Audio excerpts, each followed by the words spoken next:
Montie dwumadie na yede ebremo no na sa wo hwe wo TV so a for Owia TV so enie we ase nyina se wo hwe we social media platforms no so ana se utie yen wo any of the digital platforms no so for ye mo bibia ha ye cheche we ase ye mo bibia kwa aba Montie dwumadie na yede ebremo no free juada e kosi eye fiada ewia no miensa e kosi no nsia ne ye tenase na yedi Ghana ho nkomo eto adwene ede efa Ghana ho ene eye Tuesday April bosome no ne da etoso eye du9 eye 14th April ene e brada ya otweri amponyankrompo ne de adome ye so wamre no a no miensa abapa ho sima no be eye aduonu emienu so hum aduonu emienu na abapa ho ya tena sibio ye de eye enesoso edition of Montie dwumadie ebramo medin edi nana Yaw Boamah manfo frɛ me Libia Boga dwumadie Dominic Okubuaten Kuku Veronica Jando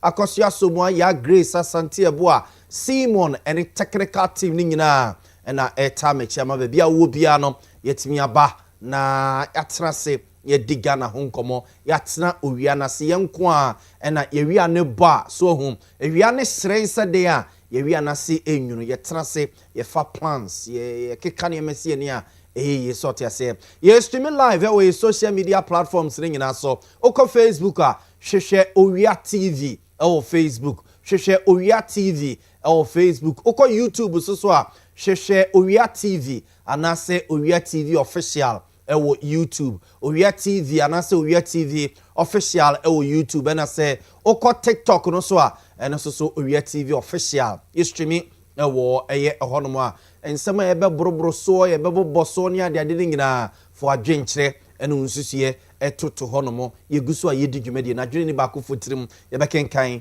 ede amao say WhatsApp message and answer text message na opese ode ba obetimi ede afa 0243 220044 so am yakenkan de amao 0243 220044 so ewo eye dwumade so ama yakenkan ede ama ewie akrachefo a eka me ho ama yedi adwumade eni mpenifo be ka me ho ewie ama yatrase na yedi Ghana ho nkomo eni so ho aha enti emranti eka me ho ewie Dr. Keskin Ousupoku eye obi a osre NPP etu ahene ne esi ahene fo no so momfa tumi ma no na omeye the Ashanti Regional Director of Communications and former NPP Dr. Keskin Ousupoku ebeka ho awie ama yedin komo Moro Yakubu esoso eka the government communication team home eka Ashanti Regional NDC communication team home Moro Yakubu soso no ebe join ama yatrase ofidie mu na yedi enkomo Alhaji Abdul Salam Isa eye CPP Ashanti Regional Secretary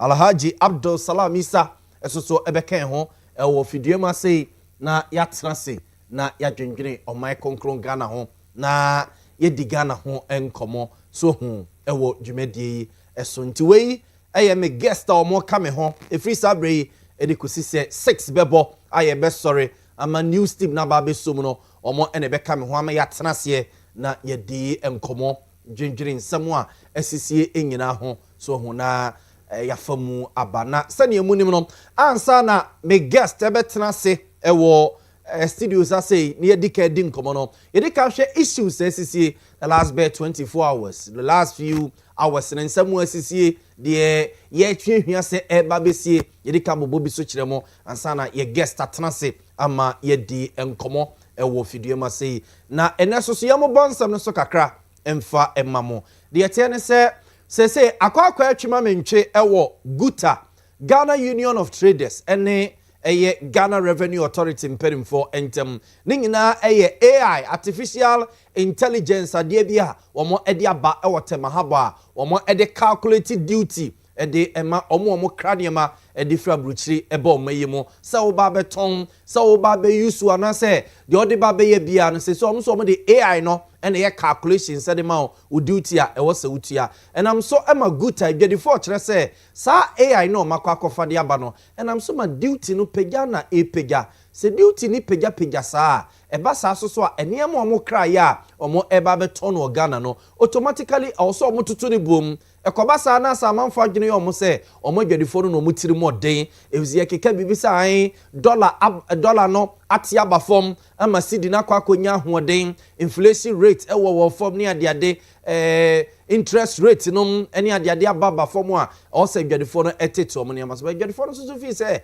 so duty ni koso agina baby agina na AI ni koso aye de o ye ya ebe mo adwuma omo ye no se nya se bia omo niama no betonton na board omo businesses omo ye soso no ebegu amoma no aduane abawunum ti akwakwa atwuma mentwe between adwadifo ene GR penimfo na Ghana Revenue Authority penimpa ora Anthony Akwesisapon wakasa ede afa sa AI machine ya omo ede aba no na sese eye calculations ede ma eye adwadifo no kire se eba ye no ama omo dwumadi omo die nyina no kire efficiency no ekosoro pa na saso ama omo valuations omo ye ne adade no ayemre ede ama wo mo yentie ora Anthony Akwesisapon GR boss.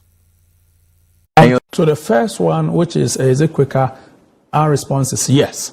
So all today, times, all times, because in the past, because it was heavily human dependent, when an importer submit all the information and say ready to go, it took our people not less than 2 hours to be able to do this research. Because you see, the human being, this is where the publican, because he has to check whether the country of origin is correct. He has to do all kinds of research. Then moves to a team of classification will work on it. Then a team of valuers will work on it. So through that process, we say not less than 2 hours. Wow. What the publican gives us is a publican reduces the 2 hours to 5 minutes. All this research which was done by the custom officer in 2 hours. Definitely. So when you do, we've been using ICOMS for over 5 years, and it's internet based. So all declarations are not made manual, they are made. So this is what happens. So the declarations are made in ICOMS, and ICOMS is already deployed across a customs platform which warehouses all data. GR boss ora Anthony Akwesisapon ena yetene kana all defend sa AI systems we na omo ede abano kire se eye much more faster if omo old system na omo use no se obi kokra ne maba no pese omo check baby a ne ma no kura free ba ye ene ne ma no buo ne ade a eteki be 5 hours na so sa new AI system you de ba na bro so a be 5 minutes na itima ye sa checks we nyina ene calculations we nyina e de amawonum ti GR for de omo defend sa AI system na omo e de abane nam so ma as a man so e de aba beautiful suspended so you say when obia import bibia mabio ehon sensem akwakoye bebrebe na sankomo we no a ene ya te se efri enne edikosi Friday se bibia nsi a de etete ne se Ghana Institute of Freight Forwarders so ma declare strike se efri next Tuesday edikosi eye Nyankopon ya adoma Friday se empenimfo antena se amang Montie ase anya adwuma omo de enya de a omo ne yefro omo agent na omo ewotema haba oniema ba agise okokosi ne so no aye ye niema ma no otimi aklesa oniema no freight forwarders ne kire se efri ne edikosi fiada meetings omo ne aban eye no se entiase anya adwuma omo nkla bibia ewotema haba ho no mo a wanwe haba ho no no ebe standstill yentie Ghana Institute of Freight Forwarders omo mpedimfo ensem omo de eto ye ni.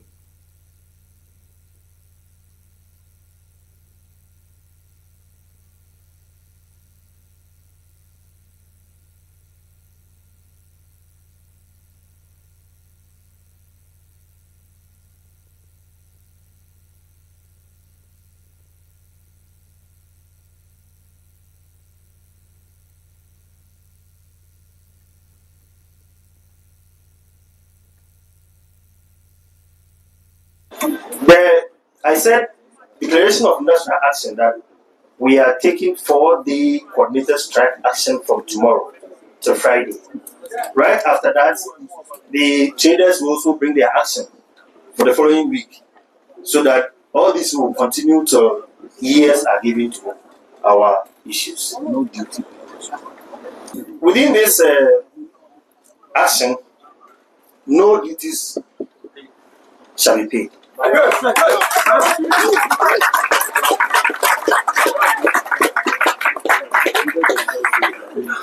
As I speak to you, the traders have issued a statement.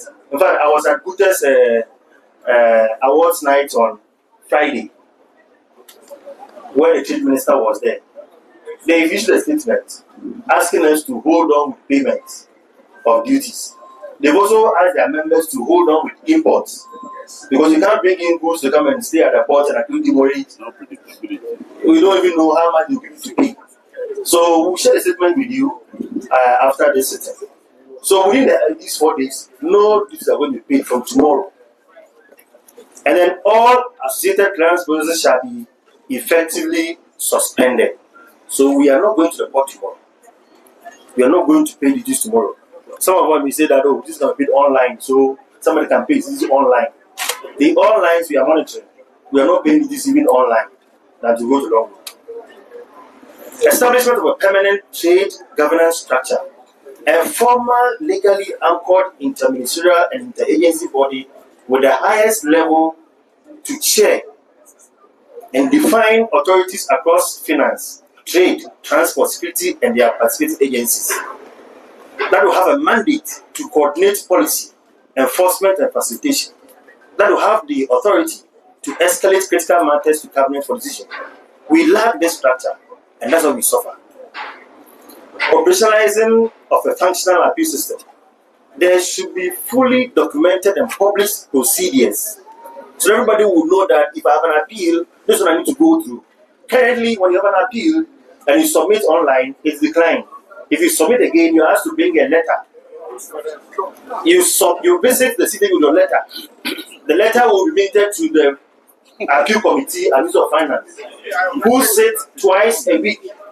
They sit twice a week. So if you submit your appeal on the day that the list has gone and sat on, Mr. Paul Kwabna Mensa Wano and General Secretary at the Ghana Institute of Freight Forwarders for and yeti woman can into almost so no declare strike tomorrow semno neya and a strike in a chassis into a chassis and then 14th equa and you could see be a best 17th monum so omo anti bibi papa bia and free aban a honoma or more to a strike and so and says something na akwa sa artificial intelligence AI na omodia bate mahaba and then a calculated duty Okrania me free abruchire bedru temahabo na obe clear wo mo emfanye calculation fama no e ho mansom na de yen ababedu bebia ye ginen na kane MP de ma de hia ewo enya so tuoma batom pesua so o Greater Accra region Dr.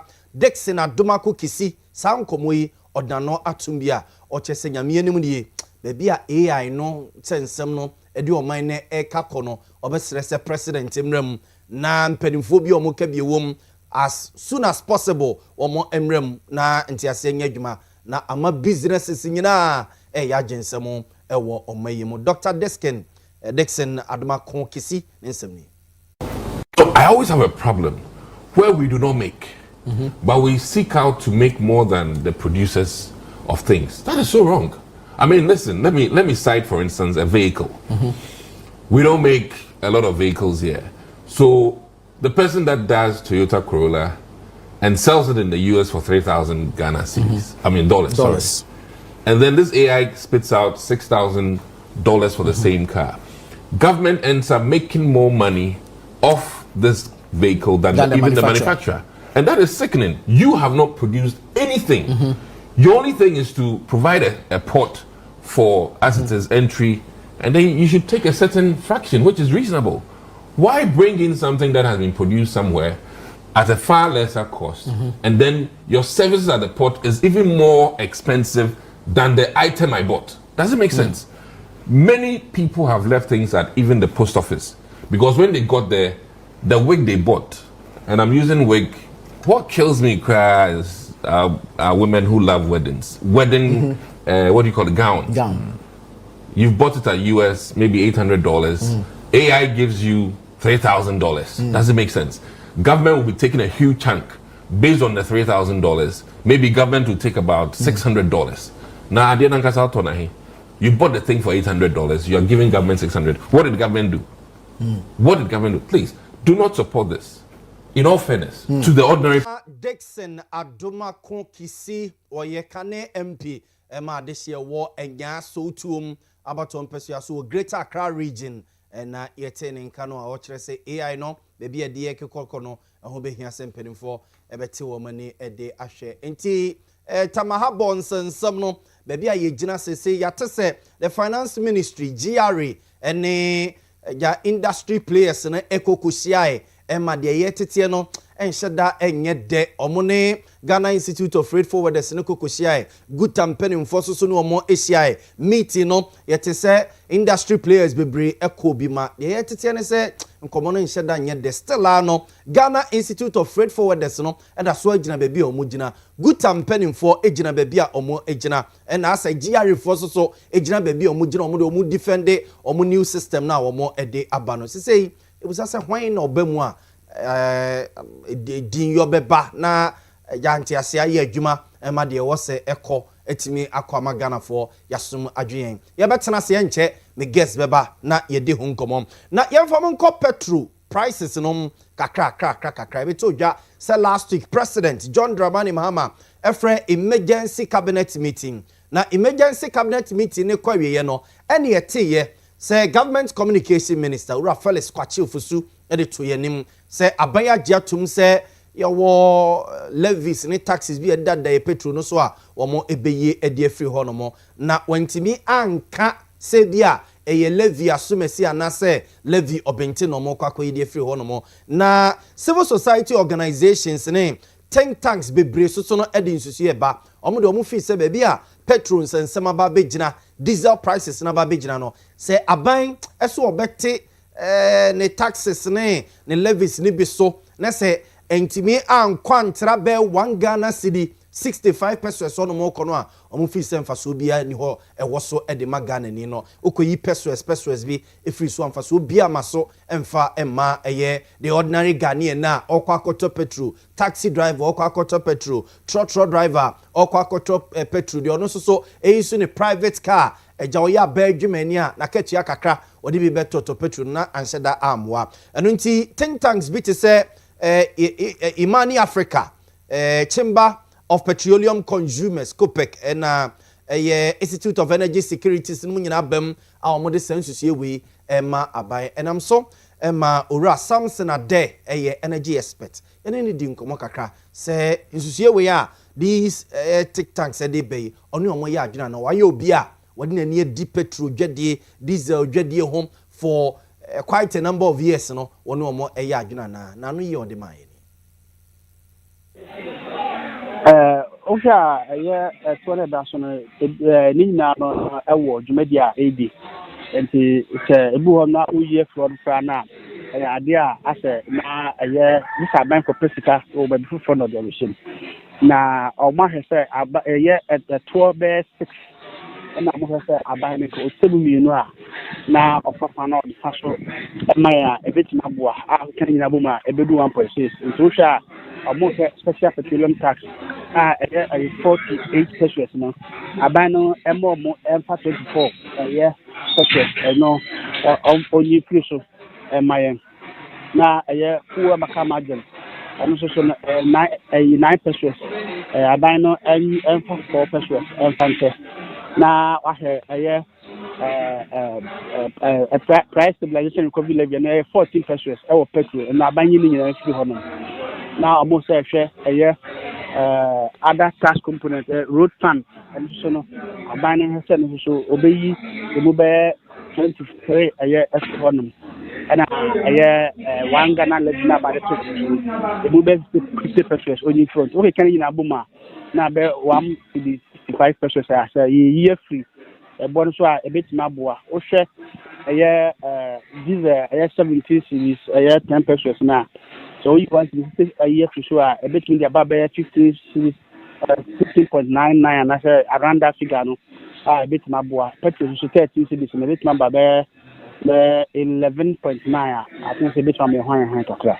In Sebastian, say I buy you too much. It's where Ayora Samson are there where ye energy expert and a bar a petrol ni diesel 100 year will be for quite a number of years in ye or nene a DH achena yetenenka na ochichiri mu decision name a conclusion I think tanks ni be a Imani Africa the Chamber of Petroleum Consumers and Institute of Energy Security so proposal on Modema president and energy ministry no and what you saying kebebo pa because already diesel a liter price baby a general say over 17 Ghana cedis so where petrol so over 13 Ghana cedis so no there say 1 cedi 50 pesos if you so office ebebo yempa yen for more education mo na ebeto dwa say education ministry name Ghana Education Service and penning for young chese normal recruit new teachers amomo akwakoye adwuma amomo bie portal if we be last week mo no mo enomo ebie portal no ebusian for omo bie portal no omo try so be access portal ni ngina na chese akwakoye sun ene bna boni ade a ebi chese ye enye ebi chese me koso na ade na jame ebi chese ebisebisa me questions bi a chese me ye new to it no ni ade a na enu na chese amanfo busebusa honsam ni adedidi ho nkomo no a anopa ne awiai education minister Owura Haruna Idrisu ayensam twefo nhye mu kire se sa portal no mo dey fa teacher fo adwuma no oso omadum no eze oma shutting it down ene se omo check here aban so omo mfa 7,000 teachers pe na every be last week no omo bie portal ni tum no over 40,000 teachers eno omo apply adene so no omo efa 7,000 pe o na 40,000 teachers na apply omo nyina ye national service awie omo nyina kuta teaching license wo se omo ede ekira de nti di ade na wo de beyi bia fim na wo de afa binum to omo fi se be bia na omo duru no so omo ka so omo bia tumu a wan wi nipa be 90,000 omo nyina eye qualified teachers na be apply nti omo shate system no down omo ehwese omo ebeye ntutie ewa echi Owura Haruna Idrisu nchiri mo de mayeni. If resources were available, we should be employing and recruiting up to 50,000 teachers across the country. But owing to budgetary constraints, we are unable to do that. The Ministry of Education received clearance from the Ministry of Finance to recruit up to 7,000 teachers with degree and diplomas. And accordingly, the process has been advertised in an open, transparent manner. My understanding is that it reflected need because many, if not all, the district assemblies were involved, particularly those that need teachers very critically. And as the portal opened, when it got to 40,000, the Ghana Education Service instructively closed it in order that we didn't have a stampede of numbers. And therefore, those who were fortunate would be critically examined and assessed in terms of their readiness, their competence and qualification, and the best 7,000 of the over 40,000 applicants. At least my understanding as I spoke to the Director General of Education yesterday, Professor David, even within that time period, we had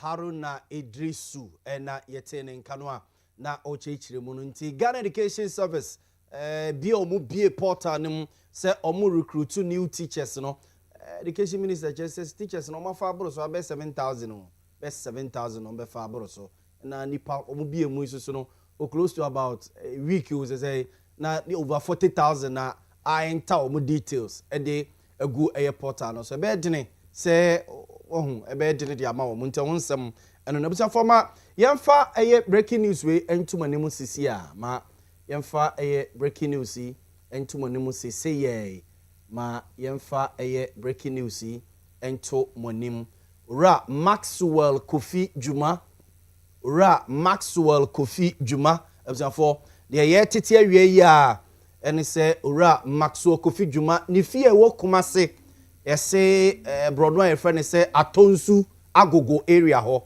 owura Maxwell Kofi Dwuma former mayor of Kumase former deputy local government minister anameboa yes no a former deputy local government minister as also a former MP for Asokwa for the Yate and say owura Maxwell Kofi Dwuma ne fie a ewo Kumase Atonsu area ho Atonsu Agogo say security operatives are ready fie honom ma chese na akwakoye arawosam ye try see ebenya owura Paul Nyando a director of communications men people Ashanti region ye try see ebenya nfiso ono na ntete chese okọ fie honom ma de na ekoso nyina no na chese nani etuam ye try see ebenya Paul Nyando no achechim de man but de ye tete allegedly ye tete bibi se officials omo free Iyoko office na omo call Honorable Maxwell Kofi Dwuma ne fie a ewo Kumase Atonsu area honom ma ye sifie ho nyina je se omo aransake fie honom a enye asem ketwa de property nti a omo Honorable Maxwell Kofi Dwuma ne fie awie de ye ntimi enkyere ba ne ye try ye homa no efeli ye nkakra ye try se benya Paul Nyando a director of communications men people Ashanti region ene no ebedi enkomo na nkeja wa ma ye nkyiremum na still on san komo we no a eno mbeka ye de tumonim se abranti a won na ye communications director ma MPP Osunyane East constituency or Bono region a police for che no ewo eye Sunyan no mo che no omo transfer ne de ne ko ma processing ne ade they will need to a police for no security agencies omo brofo ekoso emu an ye te yeso se the Bono regional chairman ma MPP owura kwambafo abronye ono so omache no na chire ne ye kwa akote semra omoche Bono East constituency MPP communication director no abronye isan so ye Bono regional chairman no ono no ko honom se ja okona wakwa se bill bi kra honom a watimi ayo ede amana branch no duru honom a na posi for chene se wo kra abronye ne ye pe wachew na je se omo edua no eno anajo ebeto dwa se the minority leader any MPs binom eko honom mo ko secure bail edema kwambafo abronye any the Sunyane East communications director of MPP your friend Baba Amandu omo ekonya bail ma omo but anopa wie ya soso ne yate se a police for asa kwa akoche Baba Amandu ni bio Sunyane East MPP communications director no a police for asa kwa akoche no ema omo ede no eko court ema omo the charges bono ne ade na lawyer ni a okọ court onom ana se esi ye na owo honom a na o try se obekon ede ama Baba Amando Menchia South MP lawyer na J Bafu awua na ebusiafo emra chese okopie Accra Circuit Court na omo police for no ekeka ne MSC ni no mahwe na omo de charges abono no oni media ne kasa kakra yentie lawyer na J Bafu awua Menchia South MP emra no wakọ no na o try se obekọ akotwitwa de age NPP Sunyane East constituency communications director Baba Amando ewo court no yentie lawyer kakra afi no mo register docket no na ye na court ye de court be ma ye ku kra ye de abono na ode na besre de Share sound on paper se be ya great man pay ana see ye man pay anu na wo so ba wo ba o me aba picture e wo se amemmu na ye buo no e to de bi o si pin yachi ni bi say wo se amemmu no ye bu ama ene nko ana se ye bu ama dan kwa ama yes eno ni question am me pese enkomo agana for ye sha se die se amemmu no ye bu ama ene nko a ye ne ne nko a na ye hwehwe ana se ye bu ama dan kwa ama ene ntirima enti se ye bu ama dan kwa ama ne ntirima no bi sa wo se kira minia ban mu a say na me pese you treat me yes dada it should be the question on fire see it me question no sort ya say enti de wo ye bia ene wa ban mu no bisa wo se ekina say na me pese ekina de ensie ekina me pese esesa ana se ne mi si ye ne no saa na ekina me pese eye se saa na tie de a ekina ye de ye me a ebe ye me da na enye wo da na wadwene hu bi ɛno ase meda mo ase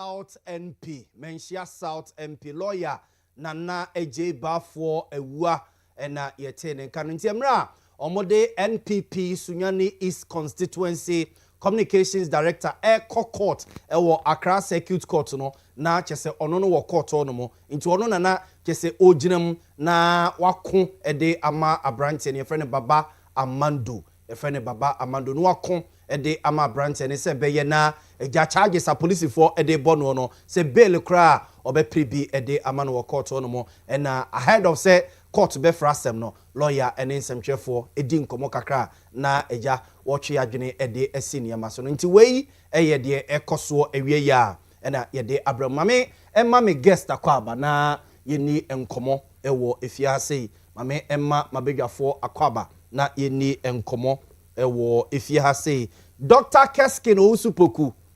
Dr. Keskin Ousupoku. Eye abrantie baako eja eba no communication ho nsensem a osre NPP etu ahene ne esi ahene fo no se omonfa tumi ma no na onye director of communications emfama party no ewo Asante Mantam hase Dr. Keskin Ousupoku ebeka me ho awie ama yedi enkomo ena Moro Yakubu so ya ye the late na no ye de bi ma eye Dambo Moro ya ye the late Moro Yakubu so ho ono aso ne kan ti emfama ye Dambo ono aso ne kan so ho ejo ono so ye de be ma no Moro Yakubu ye part of the government communication team and osaso eye part of the NDC Ashanti regional communication team Moro ebeka ho ewufia ha say na Alhaji Abdul Salam Isa esoso eye CPP Ashanti regional secretary ono soso ebeka ye ho ewo efia ha say na ye di edwuma na mamemfanto anim say ye streaming live ewo ye social media platforms ahodo ni nyina so ye streaming live ewo e social media platforms ahodo ni nyina so yes aso ye live ewo precise 105.9 FM so na Owia television so ede yen ekowia senyina enti wadwenche no nsusuye obetime ede akan ho na ye di se adwuma wi ewo fidue ma sei na amehwe na mema makrachifo yakwa na yeni enkomo kakra amehwe na o messages kakra mo dia fa eye Facebook no so eja omo etnasi mame emo boso kakra emfa emamona yenko yenim so ho mame mo boso kakra emfa emamo observe the MTSCA ni say the Sunyani East communications director for NPP Abranti and the dia minima ye Baba Amando yes the MTN say omde ne court no court are remanded for 2 weeks court are remanded Baba Amando for 2 weeks we the TSCA the free Accra Circuit Court and they say the Sunyani East NPP constituency communications director Baba Amando sana dodo na de friend no yate se court remanded no for 2 weeks ye be try say ye be call na for yakwa ko hesene ensem no esi etie yakwa ko hesene ensem no esi tie nti we de ye tie de efree court no mo sisi a ye be try na ye nye reporters a omo ewo ground so do na yafa bibi kakra de amamo Mame Emma Alhaji Akwaba. Alhaji, assalamu alaikum. We pictures from we enra omochi no pictures from Sunyani and I say Bono Regional Police Headquarters. Mame enkanasa we pictures if you hono mobile enra eno na TTS court remanded no 2 weeks. Remanded no for 2 weeks. Alhaji Mame Samu Akwaba bio. If you boko yeah, they're ready. Doc, my main child, na me ma wakwa be. Mejo so, na bia boko de. Ready ado me ho ye pa. Na emede se ewie yi Dr. Wahase, Dr. Keskin Ousupoku ewufi ase na ya grace ne me production team no and spare me bare 5 minutes pe na me mfa enkama semwe na eyade bia ohu awie mete hwa na alaji nkomo ma me ni uni keskin de ono na nkomo we no because ono na asem na me ba be kan efa no ho ebia no bi be ka se bia wate ase alaji minim se wa observe a keskin na jei lawyer twitwie menshia South NPP is the second vice chairman or say one of their chairmen almost started ya de bi okruma say wa na video bi pop up on social media no so na about say project bi a MPP e wa Ashanti region no mo aye video ba kwa me hu ye video be about Akomadan is offense no finance offense South Akomadan yes so mu see MPP for see local government university be e de esi honomo whether e completed and I say enye completed no me adana me hu say video no e wo social media no so na me kra na me nim e mo na me ko hu say adana kra laji say na say wo ha say poyando ka say Beige Khalifa DBC golden tulip nche hono na mo o say o si na regional minister mpeso be bia no ne ade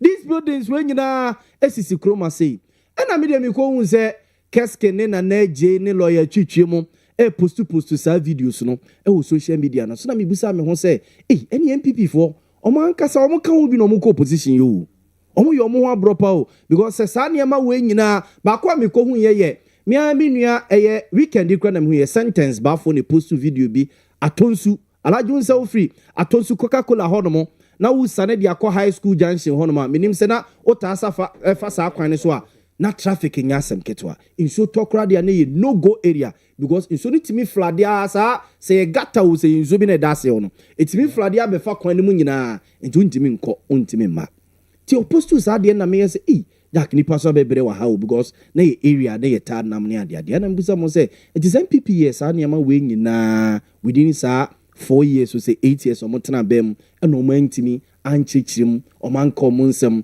amfa nchire Ghana for e na MPP ho abeye Ghana for hi especially the younger generation o mo ho abeye younger generation na hi pama o ka MPP asem kra no bia empe ate na mibusa mo say then say Keskin ene na jei ene lawyer twitwie mu afa saade wi ato mo ho so se enema a bia me de metikuma se mantimi ehunu ewo offenso anase bi office ni no te offenso ye project bi okuma se wantimi ehunu enu nti wanhunu nti no or the take decision koto abetia MPP these young guys afa to mo so say this project a bia baby a wote wanhunu a MPP ye no ye betwa anase ye de beba ma mo hunu say MPP enkomo amanfo bi di se ya anye hwe ewe bi Ashanti region no enye sa na tie na mi busa mo senti amanfo party ne resource o ma na party no emo resources ana se eyo mo ankasa omo bottom sika na omo de top petru edi chini the length and breadth of Ashanti region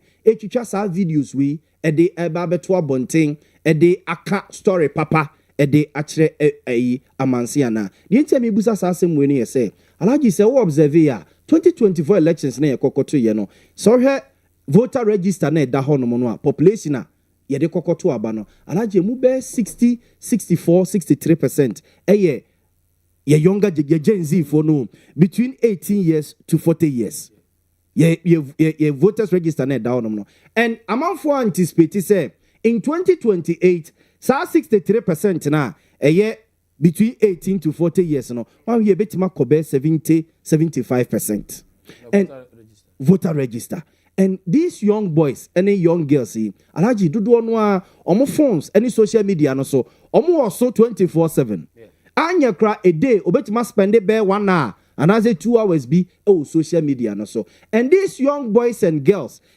ya forming these opinions o mutirim say MPP mo anya hwe ase me no and this 18 years and 140 years for no alaji omo no mo mfa history bi eda ba bi mfa nya wi o omo ni history bi ase hwan kofo be ye wi ono kra wan de kofo ba be ye ebi kro hu ikra na osa so Uko Rollins asem kra de na kese wo yira asem no ekra and these young boys and girls na social media no motete so bebrebe na Keskin ene na neji ene lawyer bunzu twitwie mu ne sentence mafato omo so omo yes adwuma wi me won wasa se party ne mpanimfo nyina ayi omo ani nyese bia meje omo asem aka de amomo but they need to be resourced or say party no eboa omo no resource omo ye no mutimi eye adwuma na omo afato omo so no hwe amafo ka bibi said the Ashanti Regional Minister Dr. Frank Amoakohene and one developmental project bia ewo Kumase and sorry or TikTok hwe mwana muka mo say your political appointment or KPIs be yes also the development eba o the development ne be nyina so now making sure say actions anyway win actions ne ma wo ye no so no ebe sustain o party no e power the Dr. Frank Amoakohene ya amanfo bi ntina se no me enka no kore say NDC the gold ebe tetare Kumase akwa nyina so a Kumase known to be an NPP regional NDC intimi nya more than 40% wa Ashanti region. Ebe take it time and sana sade no omo aye and say NDC anye developmental project bia na say Dr. Frank Amoakohene etokoso engage youth ni si ya na youth no ebenya odo ede manua waba bedu point a assembly obeka bia no na ase sa teaming youth no edi akiri sesi a me say owo Facebook no so also owo say atwemamponi say one of the districts atwema kwa ngoma eno obusa say youth awo area honom no omo problems be na omo FM correct the number of people a want the page in so omo ka petty problems we say area ha street light and what now say he's doing something say sadie no they should fix it into so to also say yeah organic grounds organic the trust of youth no or youth no ba be that's it. But sadly, no man who be one MPP mo. Said Nyankupa ya madom na say these young boys. Make young boys because yes me bu o manim tia. Age wise, these young boys Keskin, Nana J lawyer Chichie any sentence man fat to omo so be sadly we ya. I will say even the office of the flag bearer, Dr. Alhaji Mahmoud Bawumia should quickly get in touch with these guys. No more resource or muye se project no monko and edu baby a or here regional minister crack jina golden tulip nine no catch the youth and say golden tulip nine way mampeni jo mama na ya the youth are attempted to believe papa no because and you might be omo complaining na quickly no ababa resolve e dia momo intimi me feel say MPP party no it's about time yes someone decided some obeko mo betre na mo ne Frank Amoakohene yes amoniema na mo ye na he's beating you to your game. He's beating you to sa game no. Ade am betimi so e dey matching equally. A developmental project am ye no Ashanti region Kumase a amanfo ahunu na bia mo dey aba be counter na niema no say oh say wo ye we no mu nyina na say wan ye development yeso so ye we na bia nka monya menka say bia mo dey nya youth ni nyina but at least mo susum benya kakra to your phone. So follow more. Keskin even one day in government, I'm for movement. Me from DBB Liberal Institute of Policy Studies. Say some more financial support. First one I'm here. I'm statement. I'm press statement. You know. And I was I should ever made by 6 ABA. I'm listing hospitals. Yes. I say in the last 20 years, NDC incomplete. NDC 1, NDC 2, NDC 3. Among complete a single hospital in Ashanti region. NDC 1, NDC 2, NDC 3. Among complete a single hospital in Ashanti region. No. But some fact one we did that and another Salameka was no. We went to Montie, we wanted to move to roads, education, but support them and we had to stop. And I'm starting with so my part abaso. Na more honorable Vincent de Kwasifua abaso. Yeah, I buy my part need income. Need income. Okay, this is a good idea. Monje na mo supported by Miss Beba. Enye enough. Ye hear more. Honorable Vincent de Kwasifua. You catch us so no. Mo mra income. Ye din income na also any. Miss Bega credit most money and supported them more. And we expect say ye kwe ni no. Ye benya no. Na campaign for Braba on board. Not this whole project in Krano. Capacity crowd are only. Yeah, capacity show adopt sadie we. And Alhaji one menya adwene. Yes. Inti already me na jam ko fa me nkomo ba ntina me ka say production team no and spare me 5 minutes bi na me fa any nkomo we. Alhaji yemra na yeni nkomo kakra on sa guta issues any AI issues ya I started e wote mahabo freight forwarders na insist so omo de omo strike no they are still it is still in force good for no na mate say meetings bi akoso omo contemplate say bi a omo strike ade bi omo yo omo adwene so omo ye say omo stop omo imputations nyina kusi sisade no is resolved no omo aso omo ya aseso omo adwene but as a GR for no eso take entrenched position so omo de omo feel say AI ade no good to go the best ade a omo feel say ebetimi aboayen baby a yaba begina yi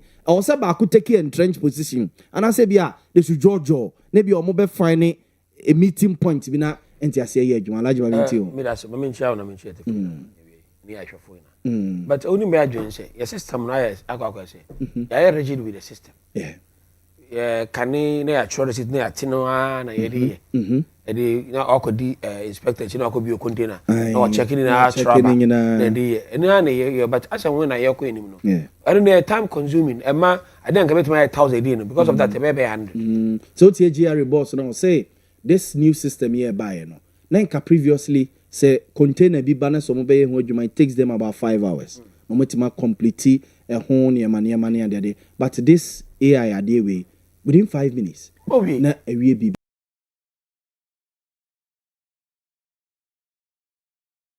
the office say be a better am charges be a am nim and I say system no because the office anka am your association when you are bringing such kind of say innovations you know can you buy so be engage association now no more workshop or more and latch on so na dey ban say ni na be when you say me na my government me na want to me the me pen and baby you should adopt it or forget it and it's also MY but approach ya me so good for the ban no am important member am ko strike and MY I'm going to sit down with the authority because listen, revenue are loose through GRA anywhere get one.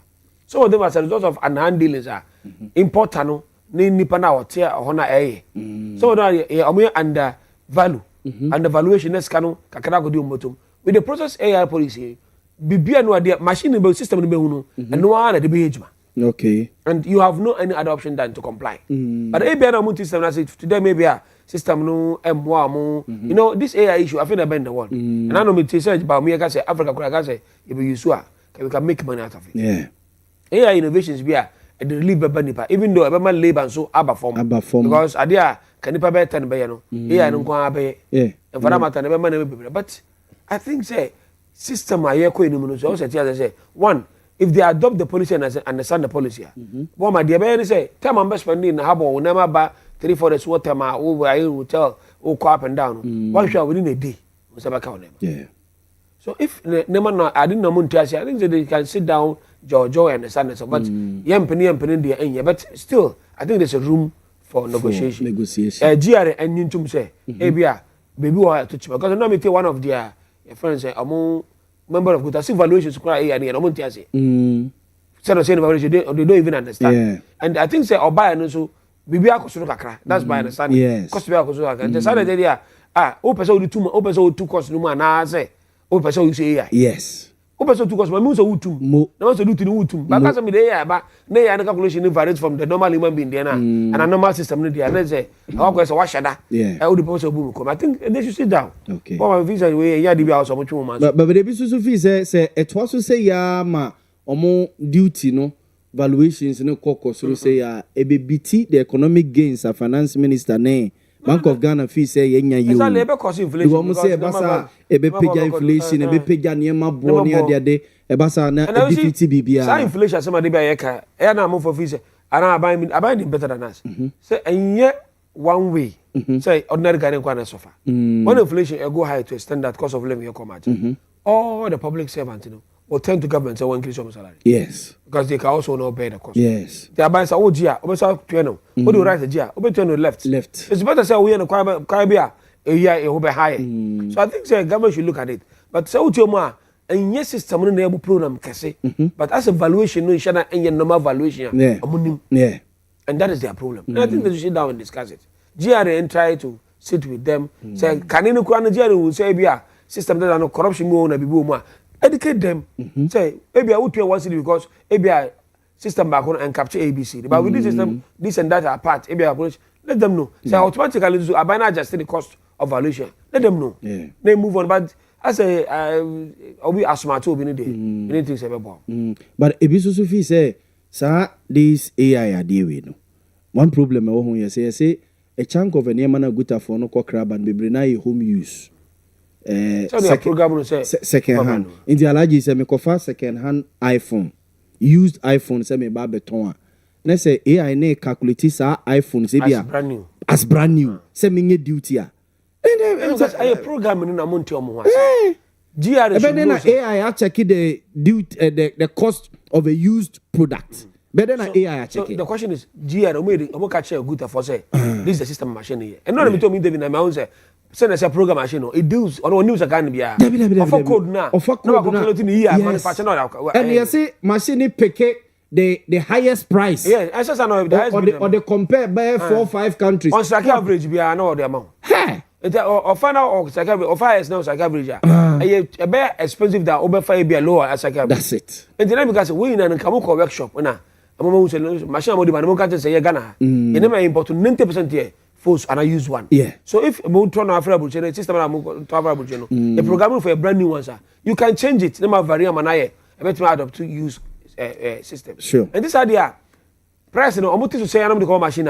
The same application will be used. So just from beginning there wasn't a proper engagement. Yeah. Because proper engagement one company a freedom. Who say one of the things I'm okay is about these ties. Yes. Car ties. Yes. Okay, so use ties. Different. But they say the oil who they are going to use ties in the car. I bet calculating as brand new. But there are number of ties. Who the ties be on the number? Yeah. Then maybe and it's not even meant for Africa. Debbie. And to the compare is that I'm going to talk about that's snow ties. Yes, it's snow ties. Only about pen or calculator will say brand new. Because you say this is second. Wait, some of these things, they just sit down. And the house and cause strike and I mean so many that day. GR should know so they are working with human beings. Can a GR in a bit here? And here in a bit here. Nippon or didn't never ban a bit here. In a bit here. So I didn't tell you, one farmer by Jimska. Yeah. Let's sit down. Say I need to know and be a one about charging. Here I need to charge you. So sit down with people and I need to know and come with the other kind of way. Tomorrow program no. One house of money they are all trace can enjoy. Yeah. If I don't say look, who owns a chroma? Because I never chroma. I'm for 2 condition. Did you get see now? 85%.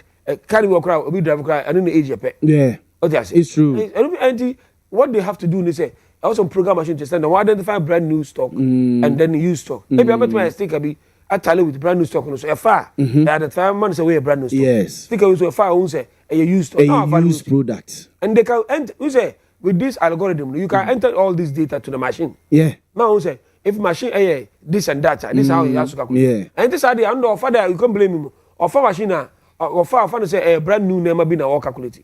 No calculating is and I said that Brunei no. Or calculating because so uti Dr. Adumaku Kisi, you say like ne cousin koto wedding gown $800 in US. Now AI no wa pick your DNA bought by $3,000. So no it depend on market or koto. I know okwa e be go Gucci store. Ha alaji na me na koto ade no. And I'm say bia me to no eyi I know na wo kwa chem say wo dia wo kwa check wo dia no Gucci store. Also carrying system no. Carrying system no okwa oba ambeju receipt. Yes. Then they use receipt to calculate ebia 14% 25% so. Now I know the machine ma show Ghana me ni ahia. No go Gucci market here saying. Moro ahia in Africa we no akọ Gucci. I share brand ndi. Brand ni Gucci ah. Ebia Gucci we no twifam. Yes, ebia me be ekura yes. But no Gucci proper. Na say twifam. Ma wakwaba. Ma say we but ono okwa obekọ proper Gucci ankasa genuine. Yes. Twifam the 800, genuine the 3,000 be ejuma. Baby o. Ono o ka say e twifam. O say slippers Amani. By no kejetia.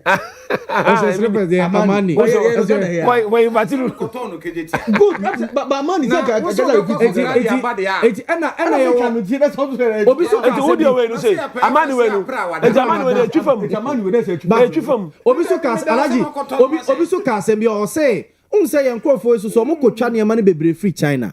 And ebia China na inshada nye original. E twifam so omo ba no matter later. Ebia say Gucci ebia Gucci no. Ne dey atare. It is how AI no ko calculate Gucci no from Gucci store. From US or Kuno. And I also so we were free mo. We am brand Nantale. Do you know what he's going to do? Obesha designer or about the one the designer of the clothes. Say Gucci the original designer so I know about. So the bottom line is a program machine. Because I did show you. So design there's a word I'm using for that. I forgot it. Say as a partner award that design. partition or baby patent rights patent right I am first say one of patent right even the chief from akwa for brand the so no ohwa original Gucci say Gucci no koto no no gbagum ohwa na say Prada no gbagum am it is better say you go program and this idea nema for the chief from different China ni Turkey money France great is Korea dey ba no Korea ni ade you am for designs na mo dey ba yeah and this all here then you not be do reporter say can mo do we ni amu we na about talent no and then I think say they sit down and then find a ways of solving it sure as for Alhaji Abdul Salam Isa and yete no and kano ACPP Ashanti Regional Secretary Moro akwaba senior mejo so say no unse last week na aka se yemfa the late into dambuso nti say no and ye ma the later any kwan say e ma ne how dambo be the later dambo be the later now why they delete mate it's imagine late sir what you late sir mate mame mpa ahwefo ene etifo chew say omunti na yewa yeah say we afu so do so awo ye ni nyina so and general eba your constituency so nti ahombo mu ha okay the only general in Ghana oba he unza mekan oba constituency be askwa sir was it enra na no was one say and said enra na no was no we return wonyamwe enne oba osaba back 5 p.m. presidential campaign 5 p.m. pepper no asem do fi asem 5 p.m. was a presidential you didn't answer enya na asem oni ni fi asem first topic you be this am komo we I never can was global info analytics okay mate do fi asem mate 5 p.m. pepper na o kase ze me host we host say host say kasi hwan e wo mi ayetete mi okay to oba wo constituency asokwa no say ba wo fie exactly nti okay anti no wa say white enkunimdie so what did you appointment na na the package ana say enkunimdie appointment die enya white na beji e wo say ba mate enya sa wa so e da me say tum no na say me pre appointment appointment ne we be o say ba white die ne die no okay general be die the only general unim one thing about general ne say papa bi okrom ha ai do wise me penance mbaba Honorable Joe Oseusu, Joseph Oseusu, former Bekwai MP. Ebanu nim DNA. Oh yeah, excellent. Oh DVLA no, senkwanye politics ah. Can we Ghana for Bekwa fan so me different. Do you know one thing what can? Ade oye politics na sesa. Oh, say then obey partisan politics na. No matter what. We can sem na near the no the issue friendly fire sa dey friend. No mum.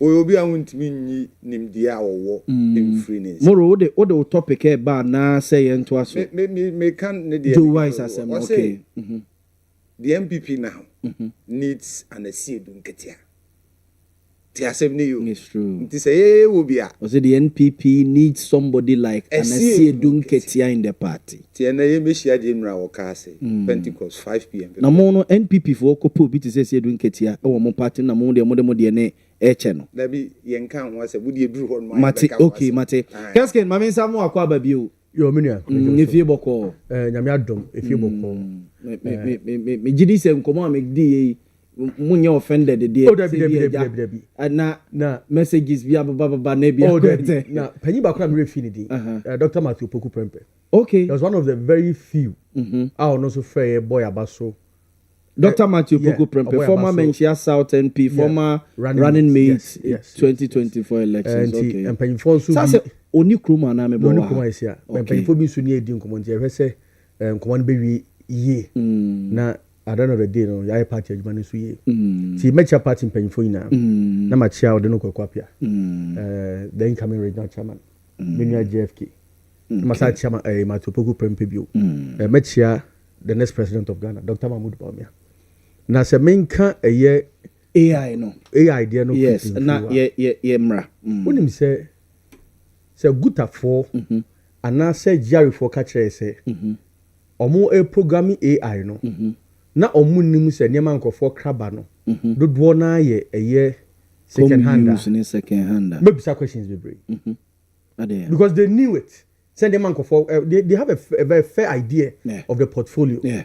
It is them programming AI. So the who item on fan say eh mono. Mhm. When salamu to the make and I say. What kind of job was that? Yeah. Secondly, me read the story be from a year Jerry Penny. Me pese me bosso kakra. Mhm. Story no or say customs revenue jumps from 2.4 billion cedis to 3.6 billion after Republican rollout. The person change and says come and increase by 50%. Okay, almost that is our publican AI system no. Story no of modern Ghana. I think some money City Channel 1 TV. Yeah. But an Avlen and in Yeah. Next, an increase by 50%. It means a deliberate.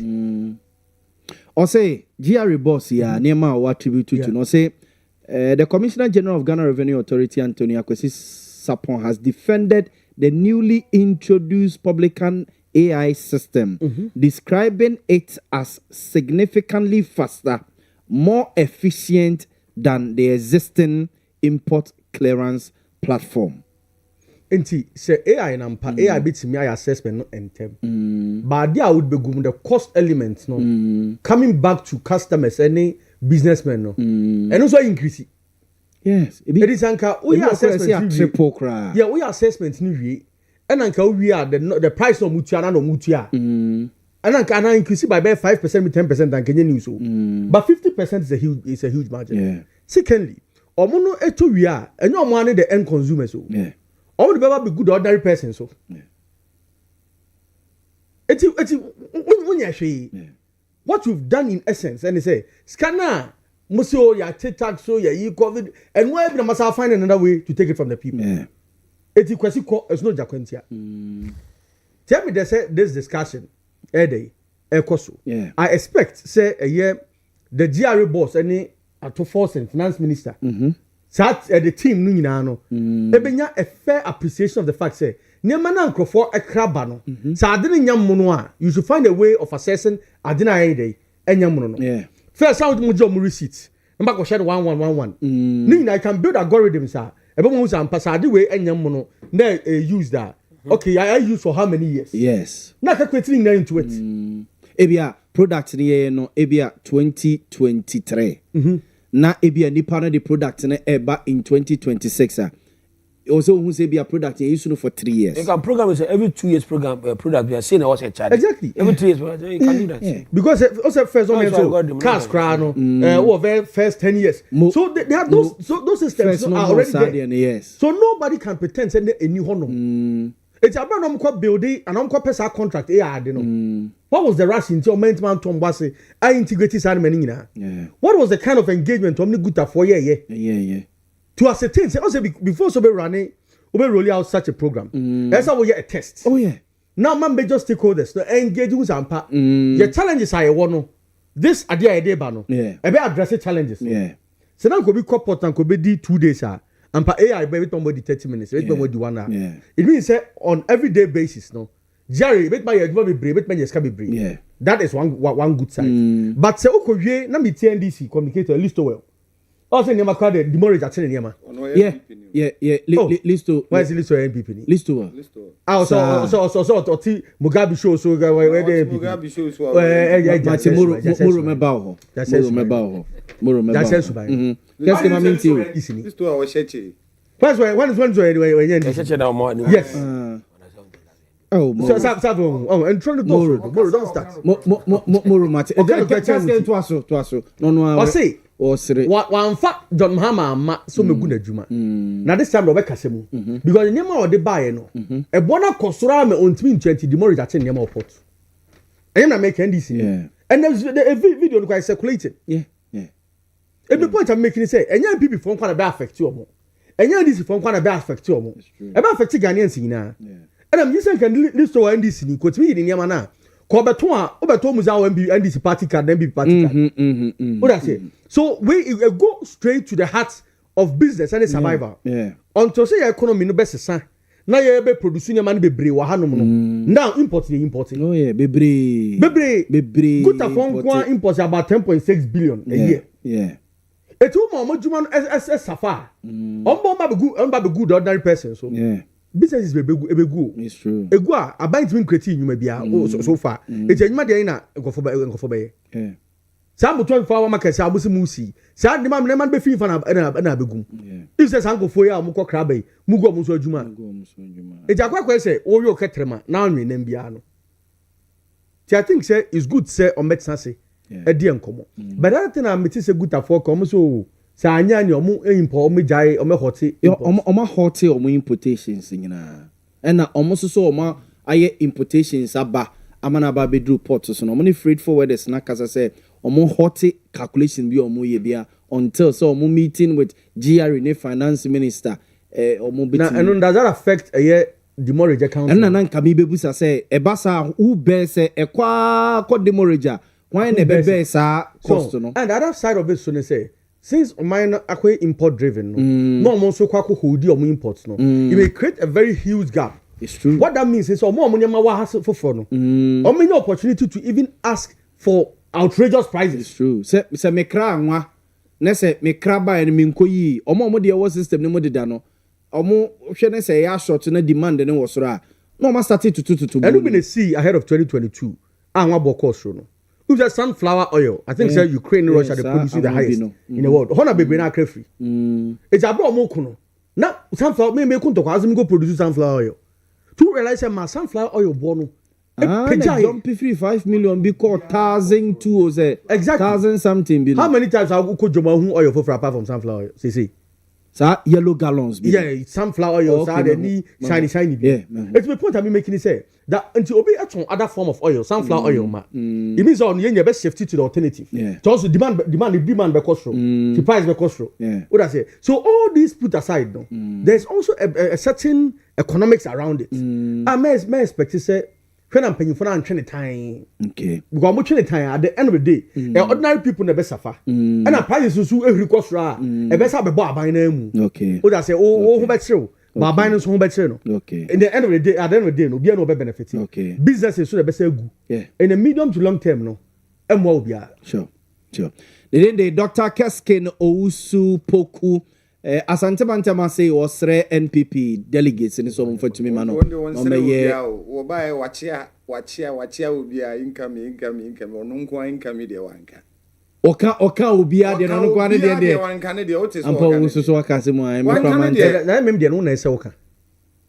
Ze ona was o kama. Me kana enti se obi bebua mo so se wanka. O se o kama no. Me kama no. Na se Libya enye late. Okay, it's the incoming there. Incoming communication director for MPP Ashanti region. I obetumi aye aduma no. Okay. Me ono anye. Onye ma no ho. Entering come for politics ye kanfo. Sir. Share one more trumpeter wo be obi be babo ne hwene. Politics. Udina ho na wo rura ho. Sir na moye. I am telling you say sa na nyina ye. Okay. Mate. Wo betena hey. Odwin say wo be ba be kan ye be bo aban. Na de me kai me kati abai. Ma me nche tiefo ni ahwefo. Media. Muro ma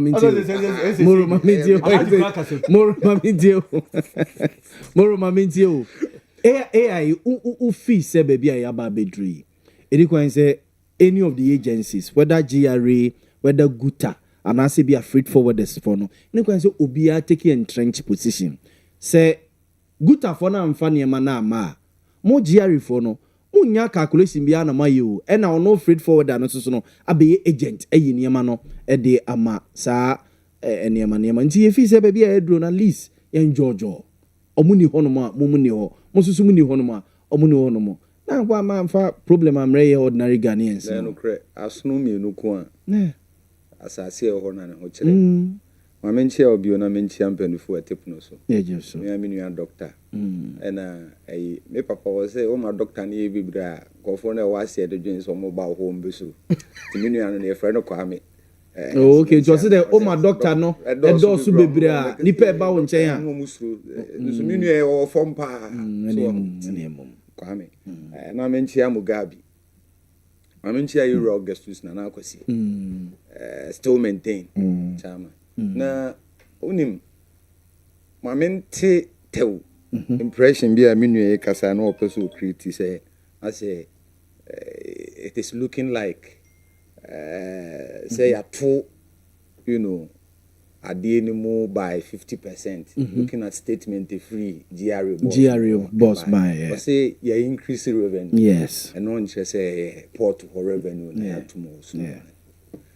But you see there I mean and na dey one politics but we had day back we were the kakraba bitua to so we free. Okay. So no tin mo pay the communication director so aduma no nim ye pa so but opposition we dey obebre ono so na betimi aye so on say na I so aka bia ma so on baby o dey question as ya 50% will be amount to anya sa na tie na unim ni ama ya ba beduru ha ye gidie kente sa dia write yourself me amu na mbina myself baby o hwe me na watwetwe bi agum na exactly me dina ha me o fene abrante kama fefe we ni bibia kama nti then tina was am catch was say write yourself bi o kan e grace dia de na ba beto me so say so write yourself so e then tina me say say write yourself bi me na say me hu but me person me ti ase say one kasa outimi twere no ase e bibi ntia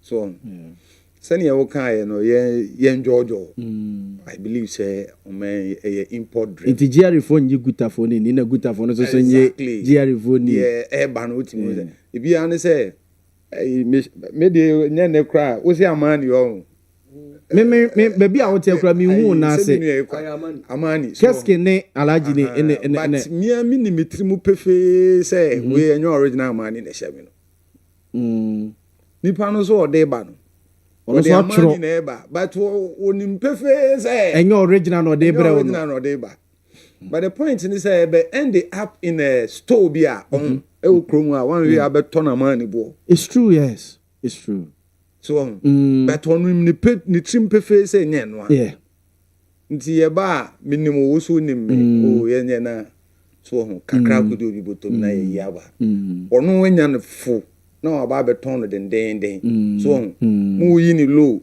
na wa ba be shene high that kind of identity gidie ni dwadie ni so what you say but yenyina ehia yo sure omo e kofa ba you know omo ya stakeholders are you omo free mu a enyi so me de bi am bompa ya sankofo bompa ya mo omo pa so mo trimu nyamre e wo ne ma bebre ho nkoye mfa so dia e bi buye ko because ordinarily yeah ho kire ye ne ye dos pa bebre ye nso ne ye the last consumer the least ye wo form bibia mu no aya na me prefer say wo mo a nyame aka o makoma o mo se ye de etu ehu asi wo say ye bekọ ne akwa akofa aba ma ye nso so a eja me fruit play kra na me ho pui so I play I think say was it Germany or so na playing for a Balak nyame sao Balak so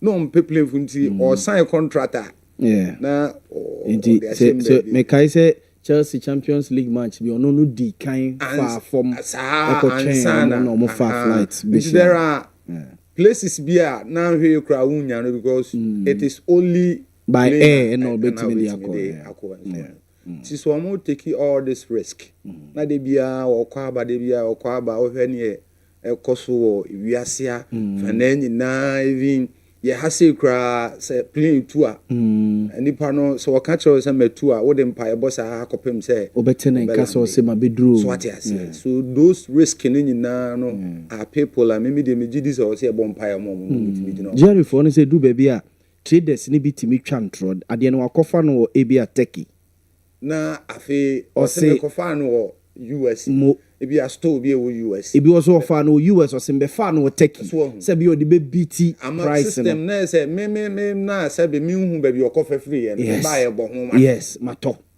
so yen so aka say apart from the be me say apart from gold any diamond I what tester no me brands ni bebre untimi nya tester oh first na ye koto jeans okromi etimi de yensa e check no say we the original enyo obia na wo sa it's true on the store na e wo no so na kromo say ensuo yi Baby, we go to 2 CD 50%, baby 3. Baby, who quite the 15 CDs. Yes.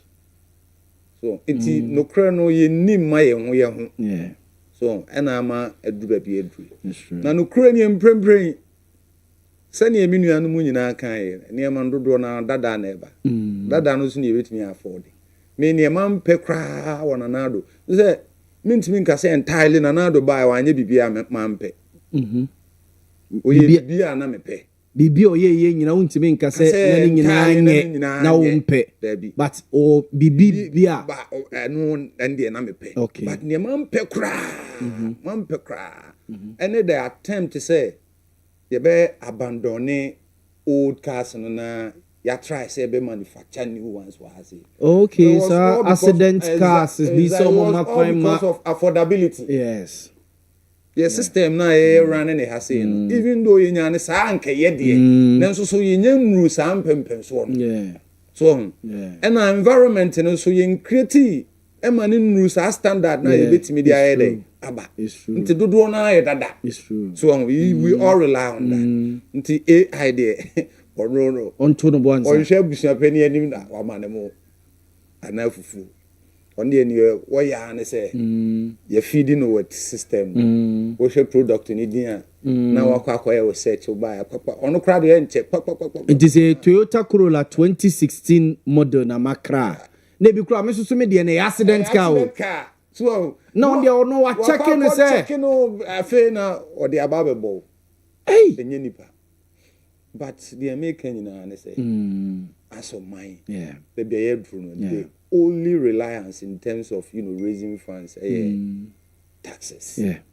it's true. Canada pray say GRA it's me maximize the fundraising through taxes ya na Boamah amemo no kwenti politicians who say no who growth be in all sectors now if you dey do and so on and so ni nyina ya tu ya okay it's ye ni no krema ye okay but ne mesre ni say adubreo afane nyina ntenase sure no mo nhwe de ebeboa win situation obi en lose me ya na me penisa apa ye nyina ye hia ye nkono obi esre yes true se me ye koche bibi na se ye kono obi amu na ya mpese me hu ye nti awamuna si betima ye hu bibia ni aya afa no san say di dijani mu na ena sebi koto na me hwe oto de na me hwe oba bi de enye obi a na timi so Matimoro me da say credit ena jojo the politics ye cry consensus before elections MPP fuwe sen ko mbeti ase pa menu akwa me who deserve better appointment in the 8 years on by when maybe waye adwuma ne saa enti ni say nke ye to no so abakra mate ti mo amudi bi ba like director of communication eno wa say omfa nye aseda say omfa me panachew asedampo oye dada omfa me panachew wom nya chew pa omfa me panachew ase ni ontimi nya ne de ba be panachew there be say amade be panachew say 8 years an appointment na we deserve a yamfa ama wo no o de so we mu ma ye na de wo betimi aye adwuma so say obi ho aye betimi ama na appointment na at the end of the day adwuma no ontimi nya bet ye hwe na nim ne de man fufu but we no de wo hwe adwuma na wo betimi aye na it wo so de no na ye hwe de he ne de ayo appointment no so mra mate ye da say me deserve ana me nya adwe pro straight na I said e me ya ne say me bisa obi a unka na no ka tire me say emi hu ya ne so obi sha ko ye ba ko bi hu de na obi ko hwimfiri wo nsem me no ya agene the Moro Yakubu ye part of the NDC communication team titiru Asante Mantema said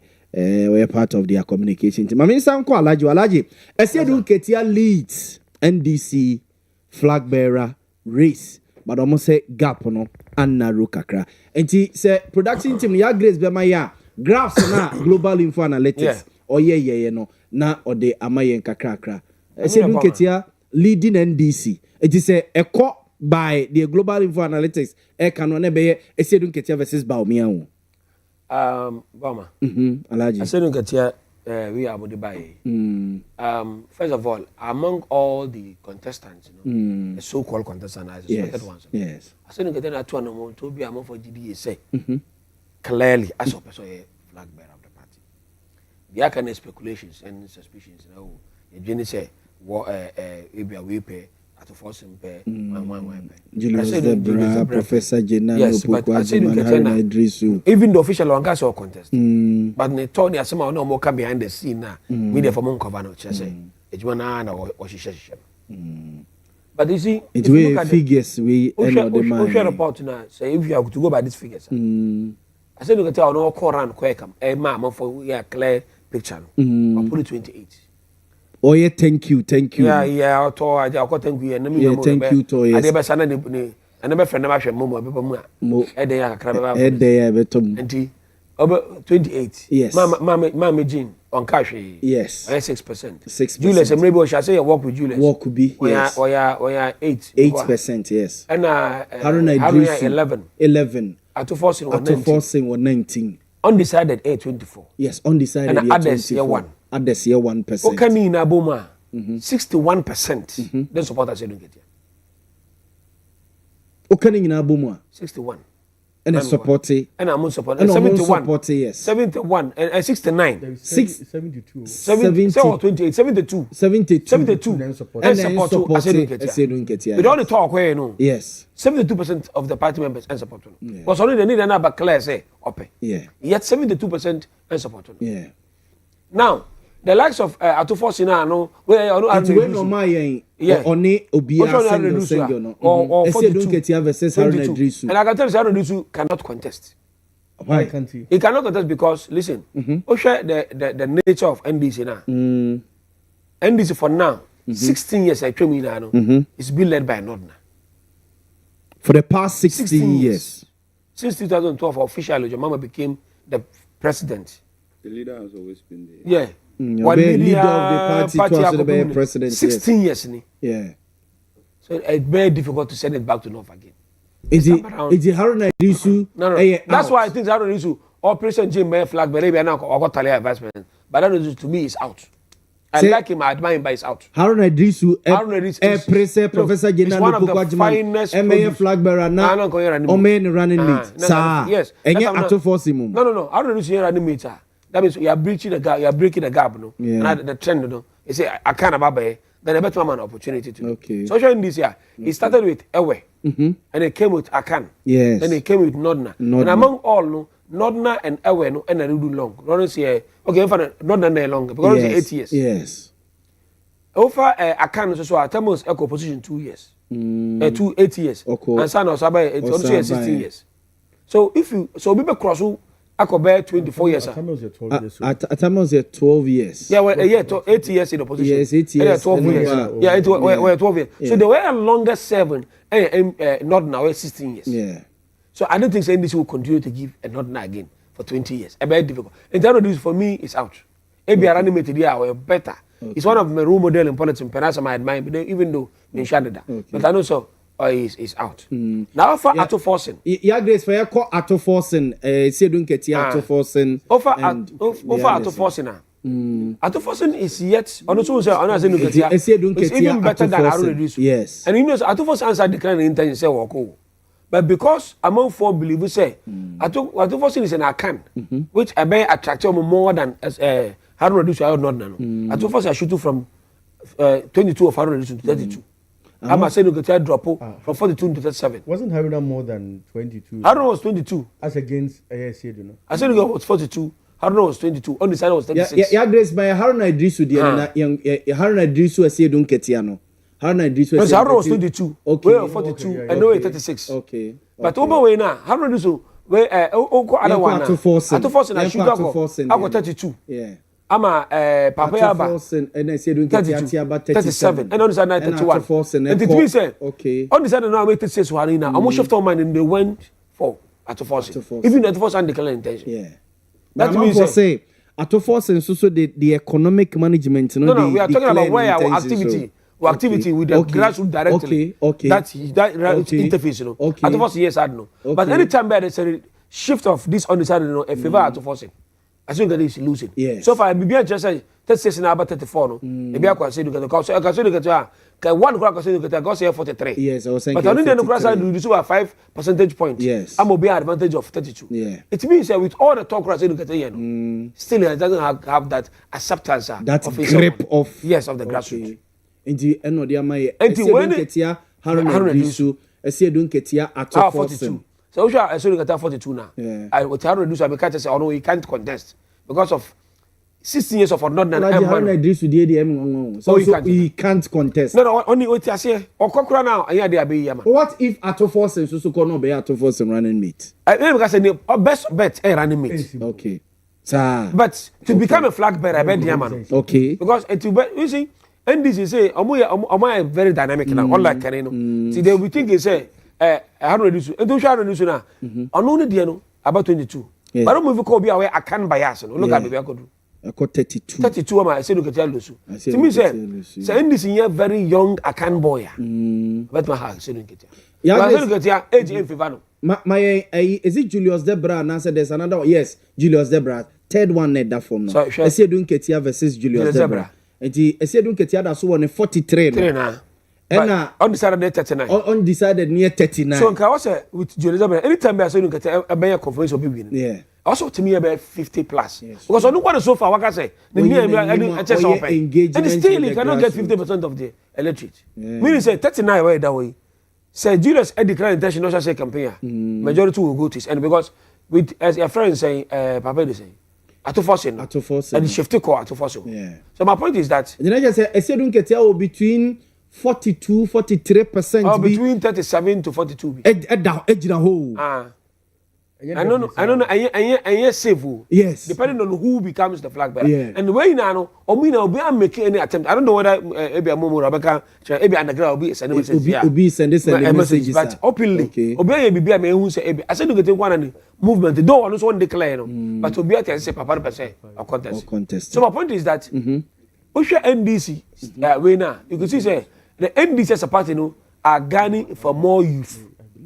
So where dynamics in any figures in a graph NDC global info analytics NDC tilted towards the youth yes than say on and old age because only anybody older than Jomama Biano any idea about acceptance am pe 73 or 70 more than 70 years I say get ya I know I said get ya should be more than 70 years so the age any idea person here no with the dynamism of politics no and shall any attractive. Look at the Obia on contest party Boamah.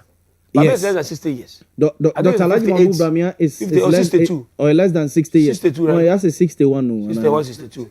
So it's a little over 60 years.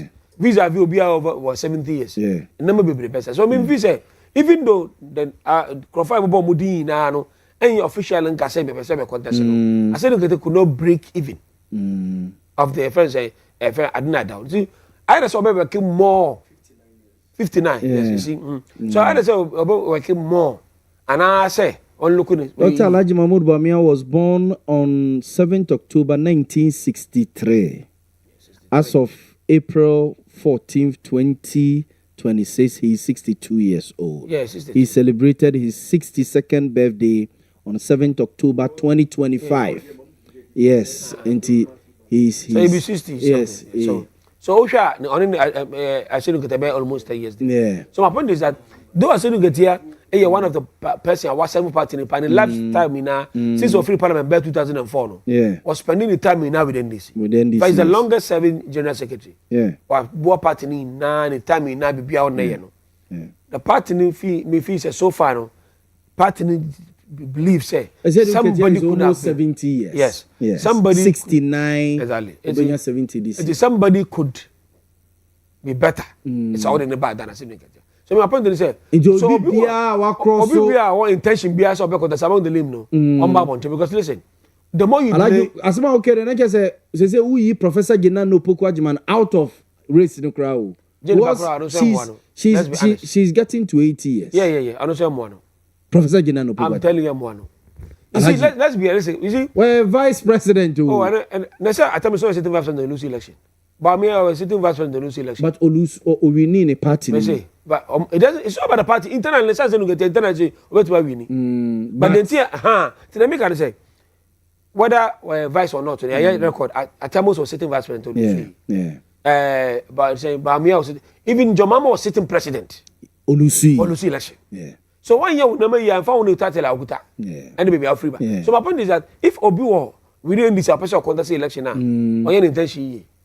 Yes, and I say no get our monitor. Most of us are free as most of us are. We saw we are intelligent. Saba. Maybe I saw some things. So I second one I did quality 45, 50 na kwa say or far but say Obi declare intention earlier. Even because unim say NDC, I know say early this year they will elect a flag bearer.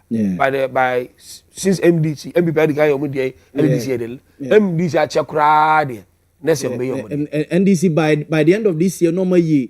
Leadership leadership national names are the first January next year. National names are made January next year. Early January. Now come middle of a year now. So offer but offer on the face value.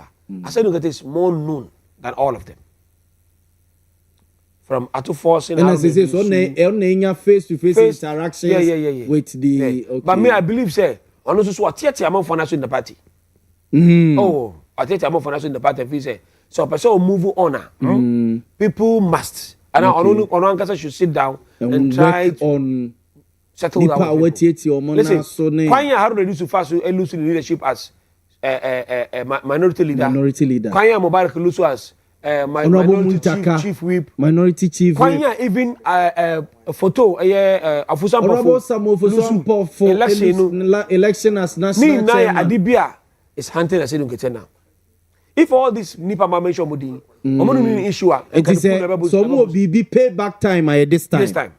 Because they say Papa now for some of them. No constancy. Yeah, Abachaman chairman. Now I are good. Abachaman is one of the finest chairman they have. Look, I said you get here. I said you get here.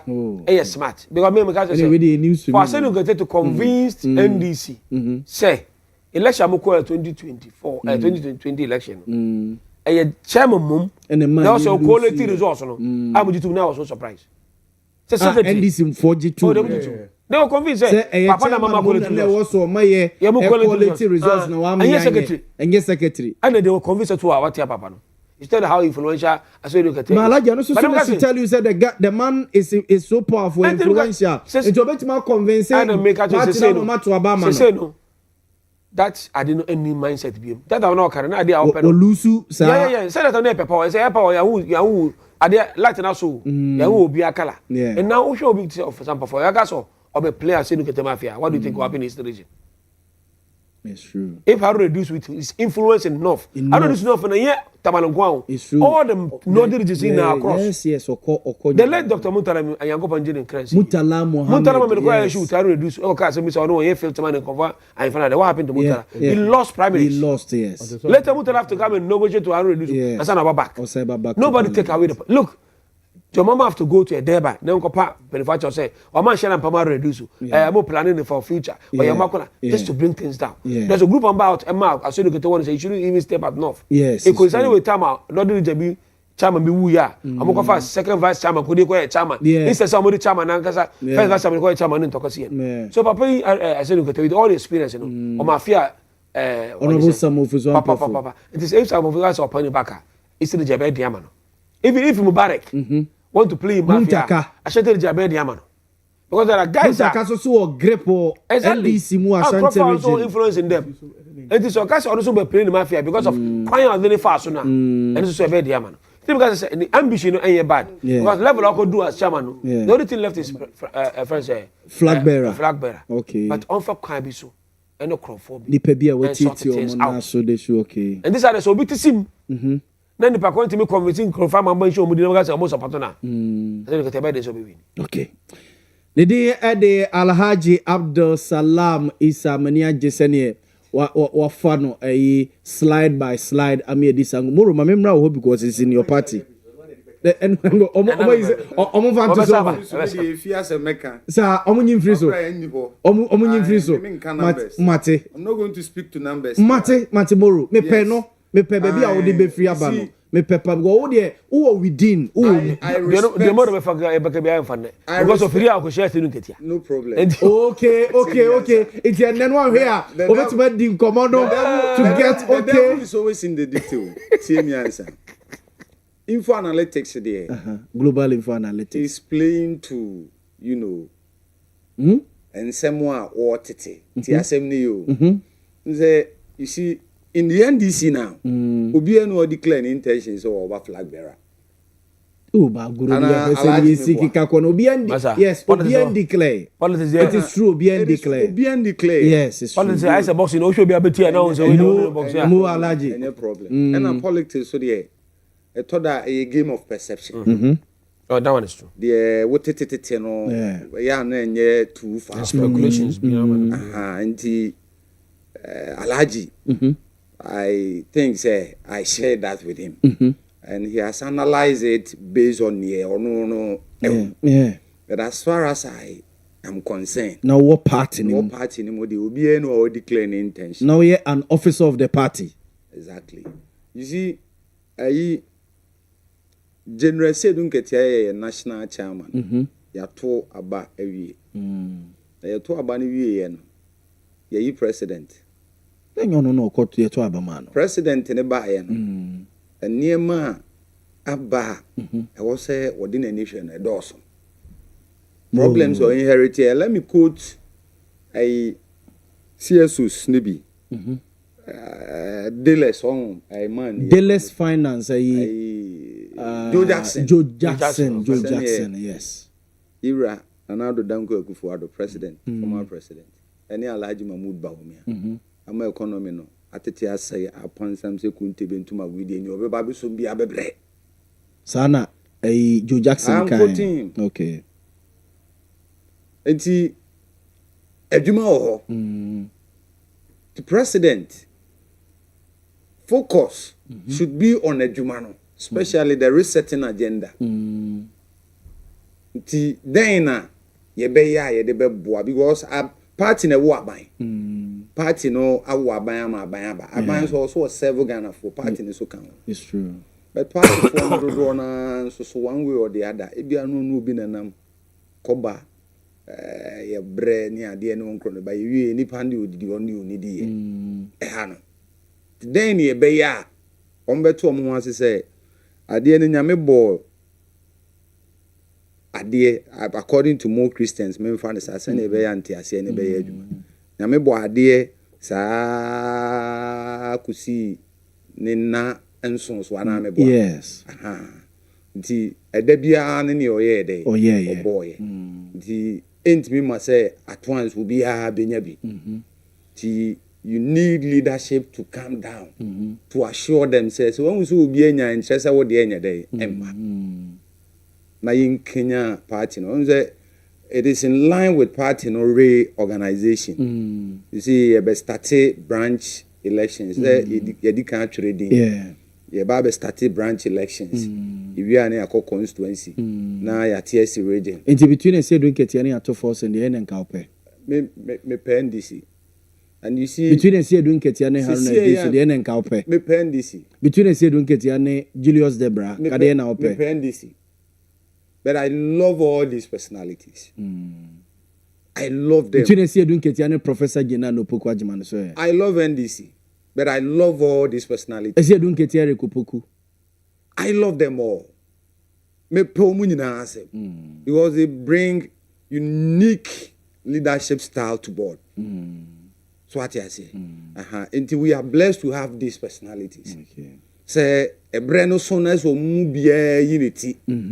Let's also contest here. Yeah, the betun seni ni wo so ne ma ne ahwe say bra ye wo mu ni ade say de ne ma keka bom ne hwa hwan na olidie ya cause kofu no kra madwuma na yefo omo de Alhaji Mahmoud Bawumia na abadada no a so enkrofo be MPP for na ma adwuma na ye mre say NDC the any of these any of the 5 and I 6 any of the 5 year ewo honum ya yemfa ne say omayi omanim ya yemfa ne say ye tete ya kedua okay kanewu na me fa ne crazy kedua eno die kedua say yafa eno die there is no two ways the NDC didn't be as flag bearer against Dr. Alhaji Mahmoud Bawumia personalities now I perceived say ebia ebre no so on be declare on intentions to brand nyina me hu obi a won't me biti ba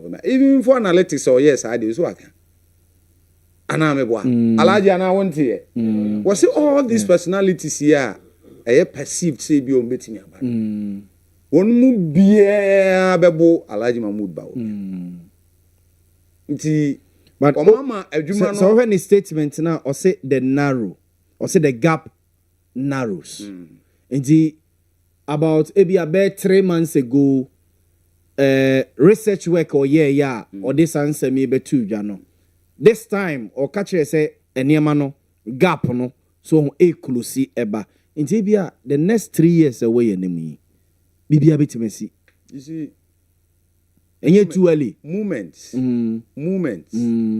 It changes. There is no two ways. Yes, it's true. It's true. Movements, absolutely. Yeah. There is no two ways about. Yeah. But you see, it is about the NDC and managing movements. So every good team. NDC in the movements manage MPP. Every good team. Okay. Who make use of movements. Now they are Judy. Look at the Galacticos. Yeah. Look at the Barcelonas. Many edim komo actually. Unbelievable say Barcelona bet me qualify. Why is he saying that? Because no, I have certain admiration for them. And okay. So they ask na any idea. But I didn't know. I didn't know. Trust right. I didn't know. Trust tomorrow. Tomorrow trust. You. Now you starting no bit baby. And I am one year starting. I won't oh trust. You see, you capture moments and manage it. There is no way say ubenya bibia flat side akwakusida. So it takes leadership to do it, and we are capable. We have that leadership at the organizations like political party flourishing. How our leadership to me managing issues like that. Yeah. Then cause NDC in terms of leadership crisis. More difficult moments and more happy moments. We have a way of managing it. I trust the NDC to triumph when it comes to that. And I like me boy. Money me ye MPP. Money me ye CPP. Na se si MPP a ye ka ho asemi. Me nua yi dey obedi communication director. It is a DNDC no come. Una ko fa ba. Okay, me na me ko fa MPP e betet okay ne no kure. Nti abaye dey e beka. Nti MPP a wo hu ni se si e. Professor Frebob. I'm not crying better. By now there's something I would like to know. Yes. Everything about best. It's no problem. Meka. Abanu kwa de meka. It will be beyond this. It will never be against Boamah nya match.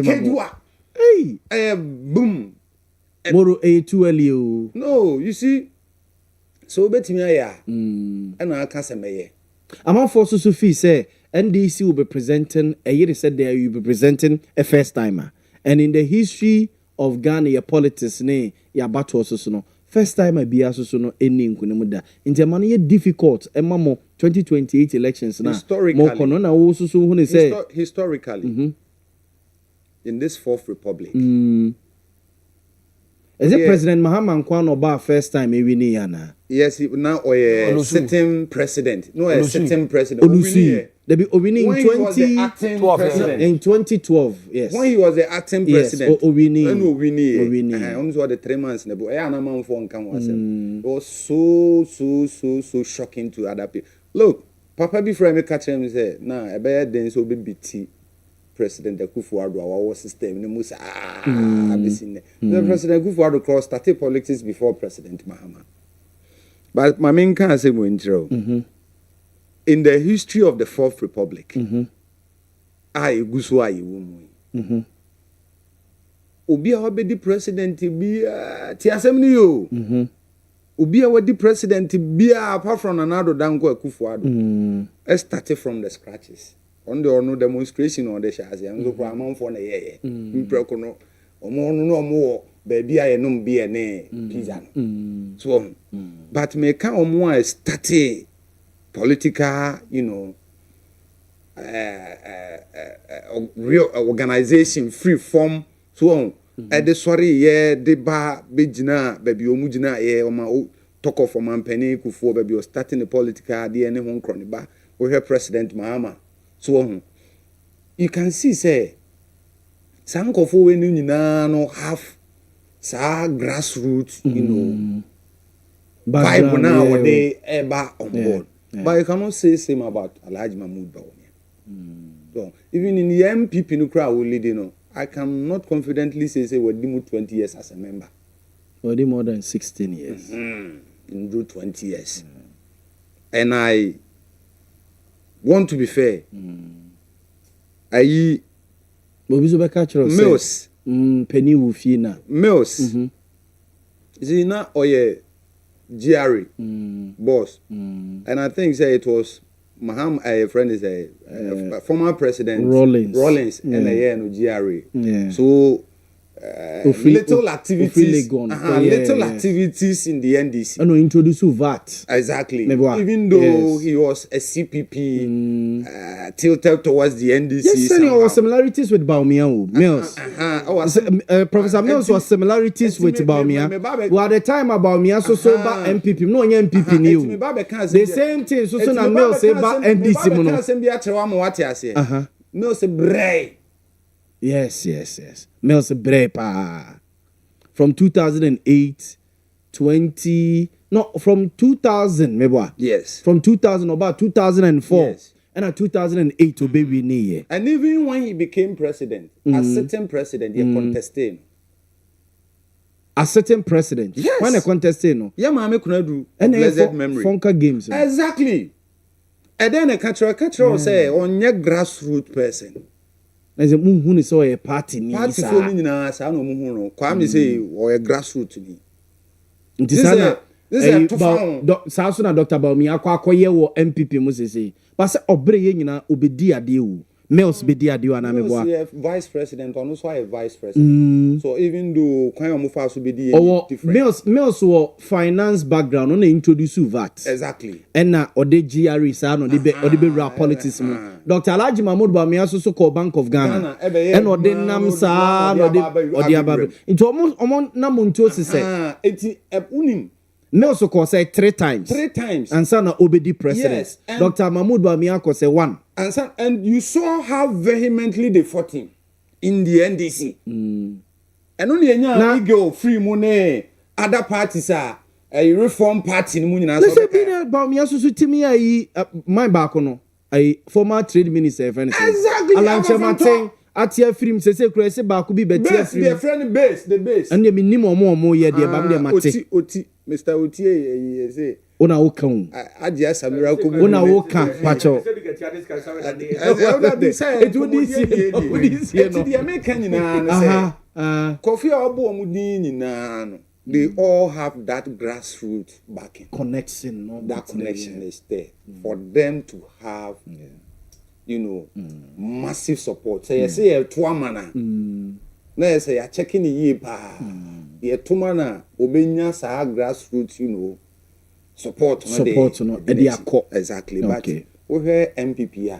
Unim say omunim so omu change base ni sisi ya. Ba omi enyanti ya ntoma flag bearer. If you are near big base, automatically, if you are not a Bawumia like, what lose you? Then you come so a Bawumia like in Mate. Mate. All that I'm saying is a. Indeed, 5 o'clock, 5 crabo. Indeed, more expected. Generally, say don't get here.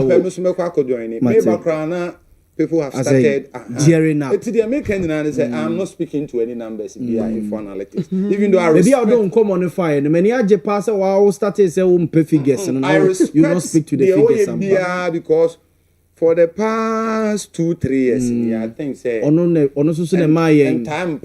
2024 figures or the micro brina can say massa and then okay can Lotto forecaster by the end and on that swat ya say your friend Lotto forecaster no friend no say and say fan be so na for so we Matimoro be that say including me penny Professor Smart Sapon baby will be Moro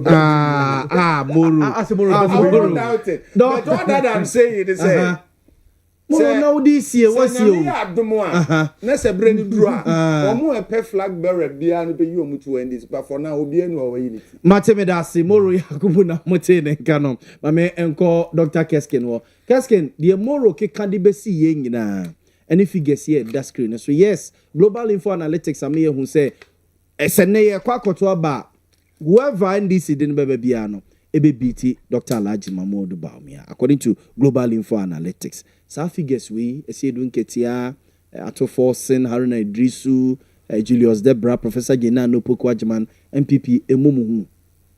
Okay, 2016 ahead of 2016 elections.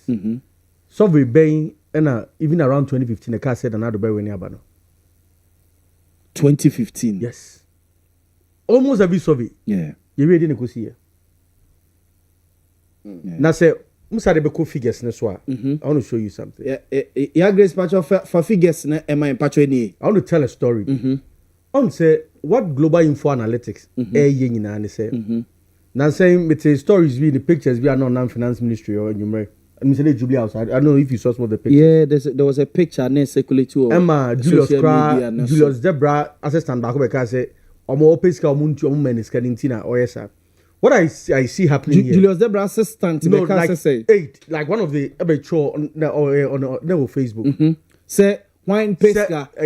Musa Dankwa. A pesca film. Sorting from my office in these from the camp of Julius Debra. That's the point. Oh yeah, I read it. I read it on Facebook. A lady. It was a lady. I was a fan on your. That's who me. I mean, okay. Oh, yeah, they fan. Not confidently. Tomorrow.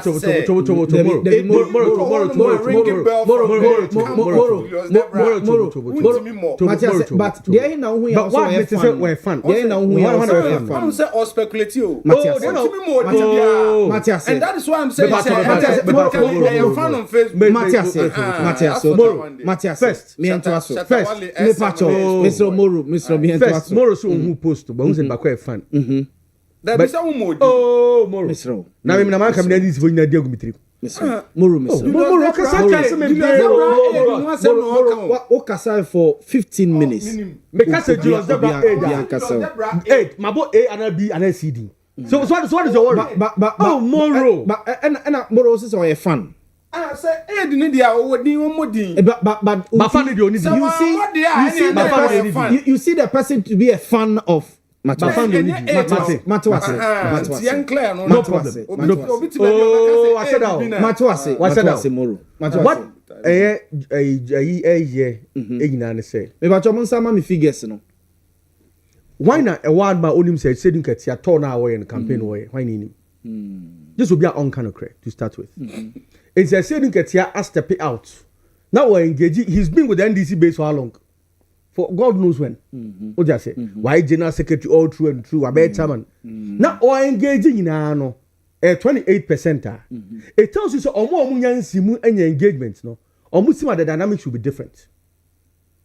Let me what I say. Yes. It's a saying get the facts we simu. Na compare only how you do so. How you declare intentions so be contested. Yes. At for say declare intentions so be contested. Yes. No nobody can simu no. No nam 30 something 40 something no. It tells you say how the thing na simu the dynamics will be different. But can I say don't get so soon declare. Oh. But from grapevine na yet. Exactly. Unim. If you say yes say this 1992 politics has said. Me who say aban bia when am a chairman no mum na so thank you to. The party be every ni general elections. Chairman na say on the thank you to. Munko na mo lose election. Me say me who be obi anka obi a lose ade asem.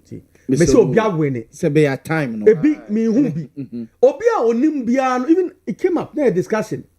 And they said you get how to hold his grounds. Secondly, when the names are appointment since under John Mahama, omo ya affiliated to say get no and come about on they were peeved. Sadia yan consider because they believe said John Mahama they said get there's a rift.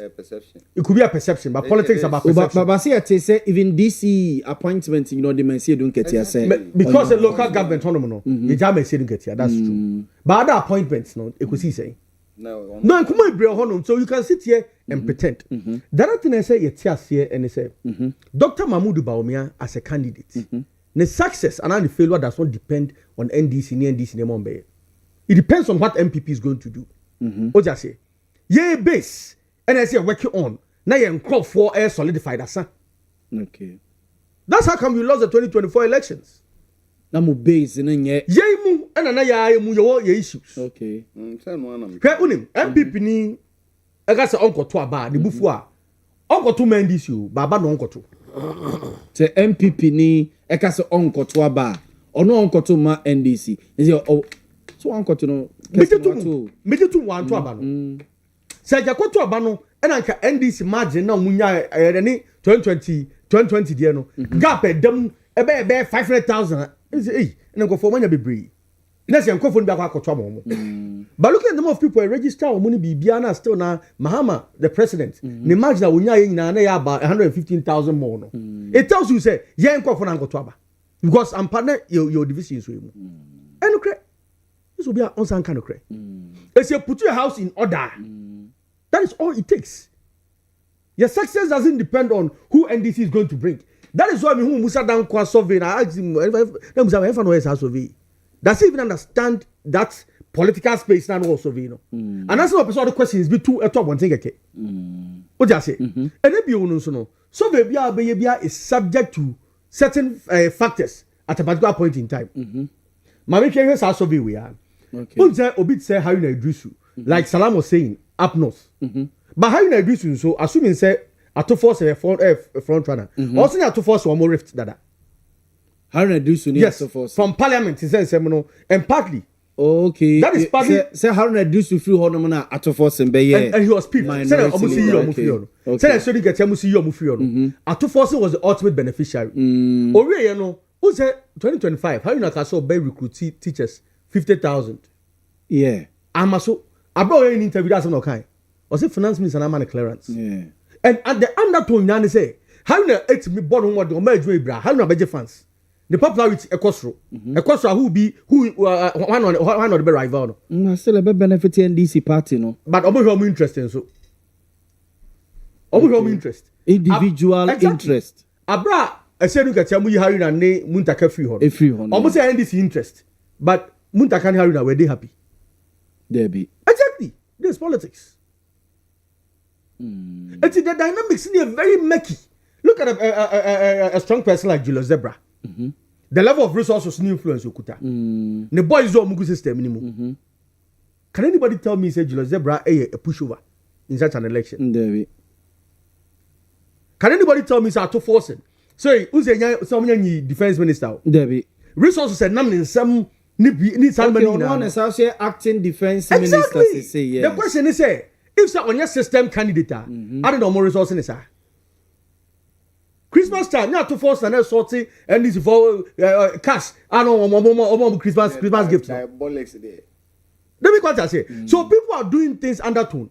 Eric Opoku, most recently the Facebook what also or say next to lead. Yeah, next to lead. Yes. A group me who on a page. Me on one Facebook wall and me who yeah. Eric Opoku. And I even took a screenshot of it. Was it and I saw something like that. That's one way leader dada. They are not getting me. Yeah, they are not getting me. Or the picture to her. And a guso say said next to lead or said time to lead or said they you. I mean some say are they time to lead in next lead they next. What is actually happening is here next to lead. But only I do way so. It is say for political expediency. I say look at here if you anymore. Debia na more say o munim human management na say for what has helped the NDC admittedly and they say Esiedu had been that gluing force over the period. Debia entokwa ni si on ojan vimfi na ba become abom. Based on na kokon tokwa no. When e ba become abom then. Say ono so kokon tokwa ni bi. Yes, when become abom. That's going to be your biggest downfall. Secondly, Esiedu age no. The politics of mafia they say the baby play. You ever say they are winning NDC? You know, omo adi omo baby, omo flag bearer shepherd. The young ones are resources so omo seven no. Omo bo Esiedu mafia keto bi. Mo pacho ni Eric Opoku di ni. Next to lead. So no leader dada. I say time the time is here Eric Opoku to MP for sooner for south. Sooner for south. Enye no o say after say so lead. Eti dem no kwako. We agree to dem dey so person lead no. Me point na me making say. O sure say get your age. Na onya a contest flag bearer chairmanship the free inside there's one contest bi o just say The one person born in mafia him say, "Oh, lose 2028 elections. They said the guy is gone for good." Okay, we're free party anymore. Onye chairman, we're free mu. Well, lose what flag bearer. Everyone's what winning because base now I would there for a long time. Yeah. But you need to resources no. You won't lose the main elections. 2032, where will you be? Then the likes of Atufos and the young ones now, or me overly ambitious no. They step in. Overly ambitious, nothing shows. No, I said, oh, man, make me a point. But see, then they step in. I said the likes, or more overly ambitious. They step in. What did I say? No man step in. By then I said we have forgone conclusion. Only said there's a section of NDC. For mobility, I said the guy is a problem of NDC. No, nobody knows. I said there's a section only be moving command. There's a section, okay, Matthias. What did I say? Because you be on the paper. Matthias, nipa they say nipa. Oh, now we use to be on the paper. There be no be on the Exactly. So there's a section of mobility is a problem because what did man I can tell so. What did I say? However, there's a section some believe say or no so born home based on experience wise. You know, kuta party no. And we shouldn't get we should we a picture at that honorable Eric Opoku. The time to move to the next level is now. Next level, I agree with you. Move up on baby. Next level,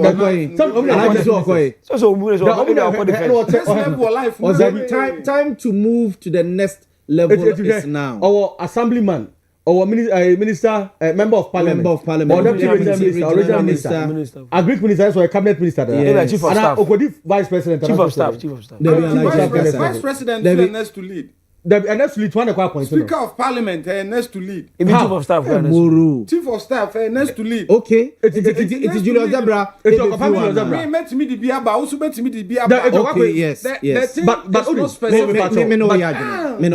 from grapevine and community so ambition that. Yes. So I don't know why more person can find. We should also know say there are times you qualify for something.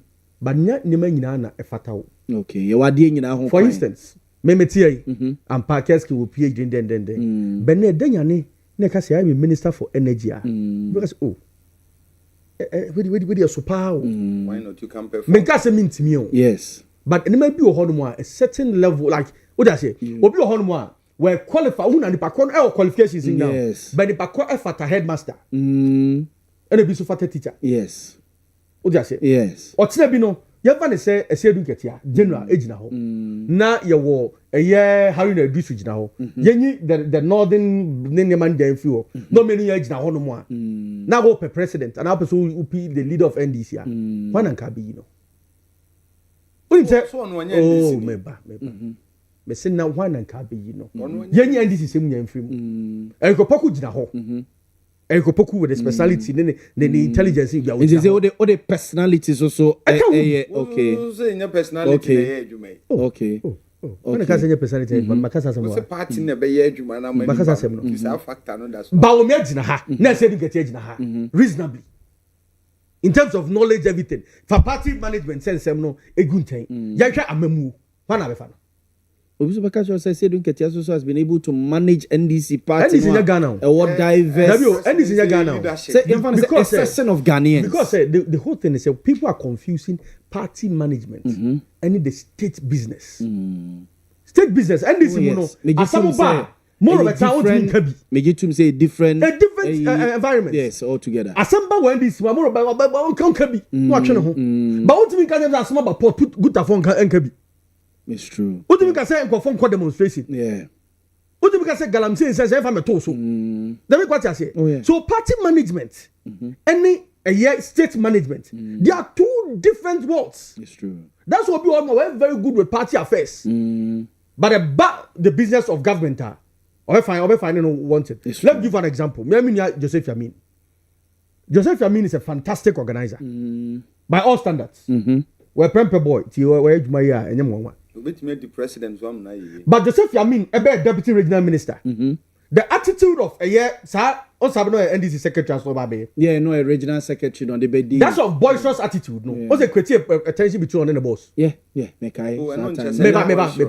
There were tensions, challenges between the boards. I'm just making a point to what my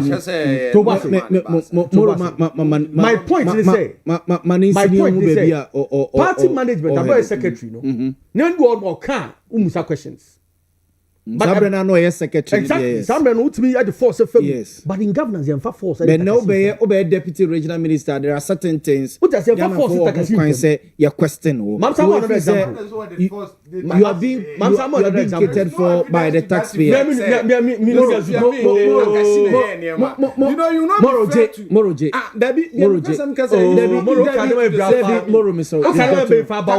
Debbie Jotting down there. My first Zuba example. Zuba by me hey, Joma me show mo. Sata casino. You saw the uproar I buy. Yes. Next one, no, the humble but later that is what I'm trying to say. About to move, I mean, Timba, but because you met to quarter, you met to half a big to. But when you are buying, now a minister, won't be Kasasam, yes. Now you see the difference. Yes, it's true. In Takasi, one man, you are buying more, you want to a fact. Baba buying more. The other interest groups, no, ever come out to me. Yes. And sir, a year demigod status now. I said to get our NDC party, party the same in government. It's a different ball game, and he's been a member of parliament before, so he understands that environment. Sure, yes. But one thing I'm a person, now this, it is still far from the time now. Contest we can one major player of the Bassa elections, we made John Mahama, the president. Yeah, the interest. Yes, and then the candidate. He's going to be one major player in these elections. Who becomes? I didn't hear. Good. Anytime a certain president in Kobe, and they have an interest in who succeeds them. It's true, and you're not correct. And at times, the certain president may be more comfortable with the opposition leader than Nippon on Nwabaimuno. I didn't hear. Politics. Okay, Matthias. What would be that? Any of my example? Politics. Matthias. Mamu a classic example. Edu baby, even for Rollins, any a year Nanado. Since no Chadwa yeah. But baby, no very tight too. Nanado Kosra no fie ne between Nanado ne John Mahama, the president. Yes. Then him say, hey, omi the Caribbean. But Nana John Mahama ewe ne alababa nwe no. Of visiting Nanado webri. Nansem wo Nanado so visiting no. Yes, ewo kwa. But shese na omu issue city ahead 2024. Na be ka se omu sia kra on hia omu nhwe. John Mahama interview bi a me hwe Nansen no ka se Nanado na busuafo the US command den. So see bishops, hey, what we can say we nyina. What you say? But the day on inauguration so can say nipa wi ase oni ne pa, no so nim ne pa.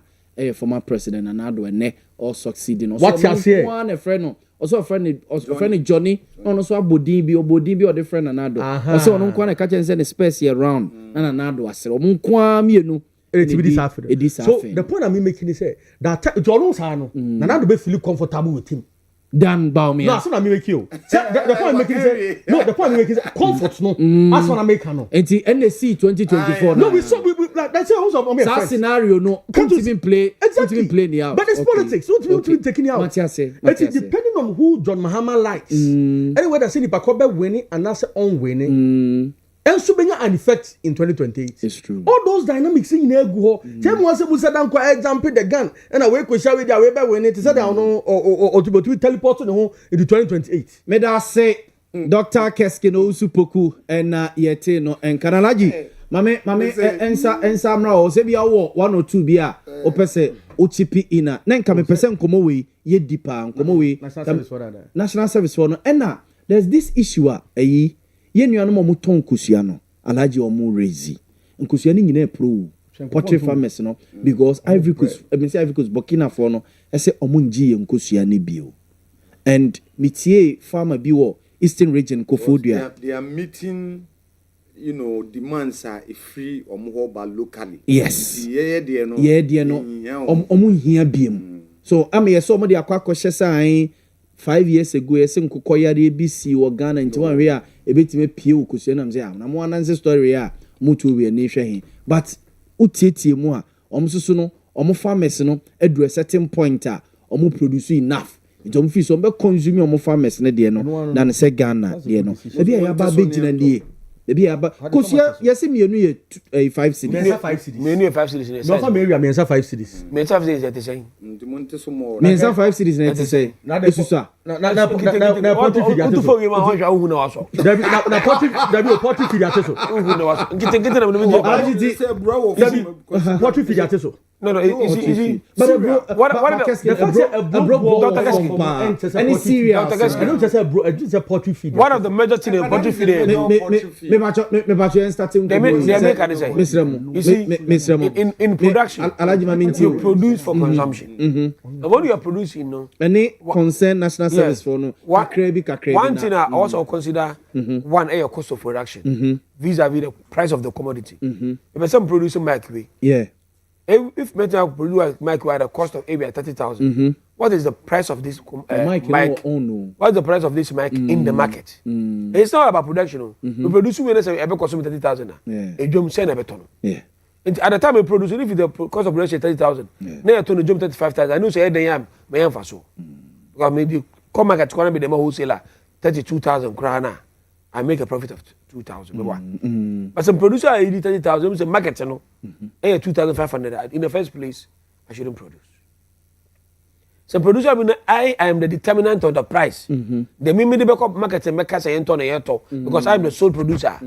I should consider ability, purchasing power of the client and as a customer. And I am for Sophie say, oh, come on, Milandia. Okay. Come on, Milandia.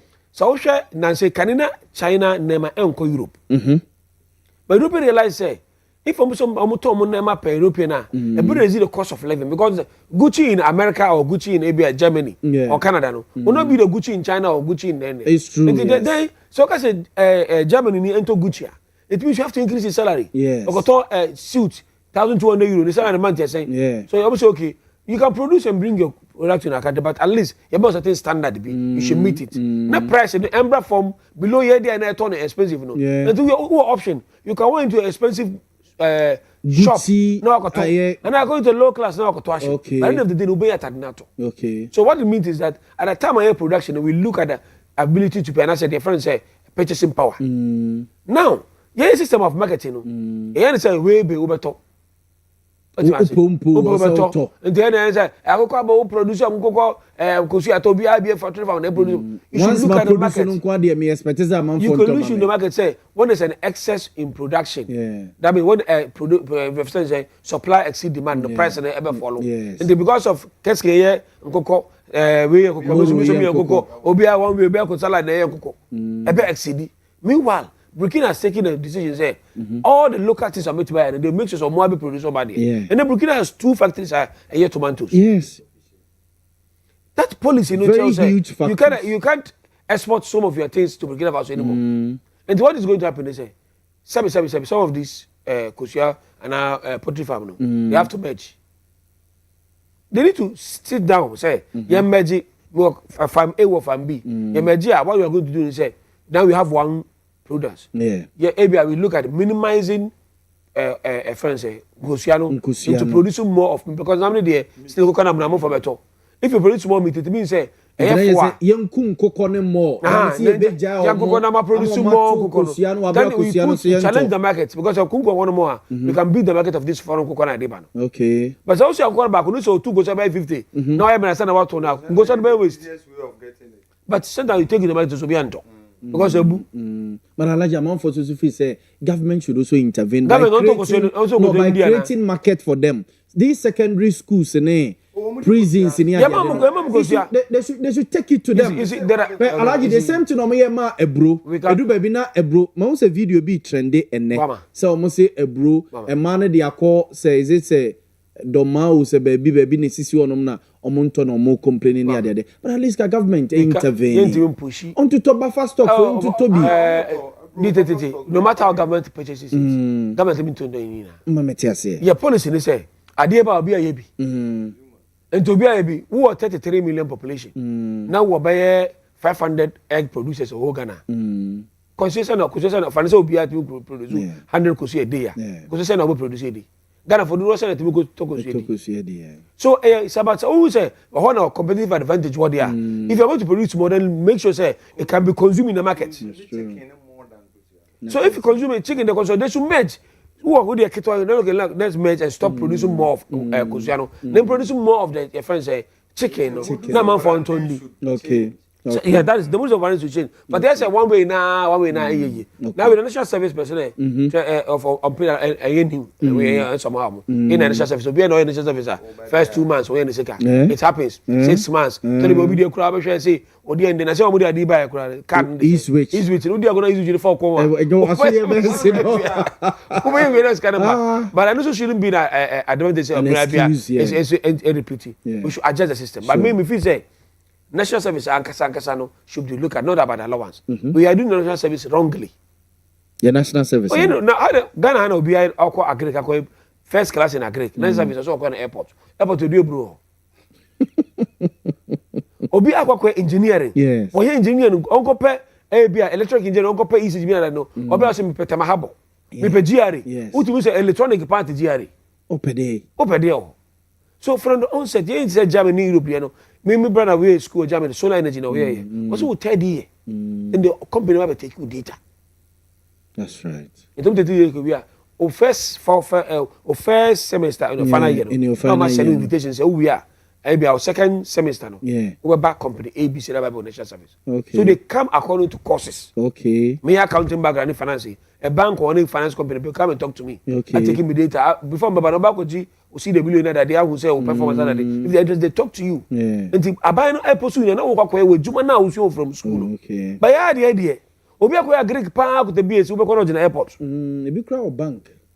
Ope air condition abono. Na obi susu akwa course we you mix up. Me say arrange na me be properly ebe adapt to the giant at the tertiary level. It's true. Moro mame mra o kusie be bia ya ba be gina ni. Me dey me feel say at least ye more woman they can't lose omo investment just like that too. One area Ghana agric ministers are being omo say Ghana intimi produce to meet your demand. You kuko force na eba nkusiani at least we should encourage them. There is one thing Ghana for your type any year pa. Say me kasia me way. Zimpimpi dodo na repair excavator. Omo excavator repairers. Okay. Enti say akra bi sorry a. The dream ni say obe repair excavator. But on share any capabilities. Yeah. So Ghana ni no a carpenter ni. Say Alaji talker no. Wayi. Timi so my carpenter juma. Bi obo dance. Ebi nso a we akunya. The am fa akunya ne mpa no kra nya example. Waye nya sika de toka. Yeah. Instead so be invest it. On the carpenter jumene matotom machines and na de ye akunya no waye more e de egu ho no. So because you see so we scan ye more gu ha. What it means is say near fucking price bi ana we Debi. Yes.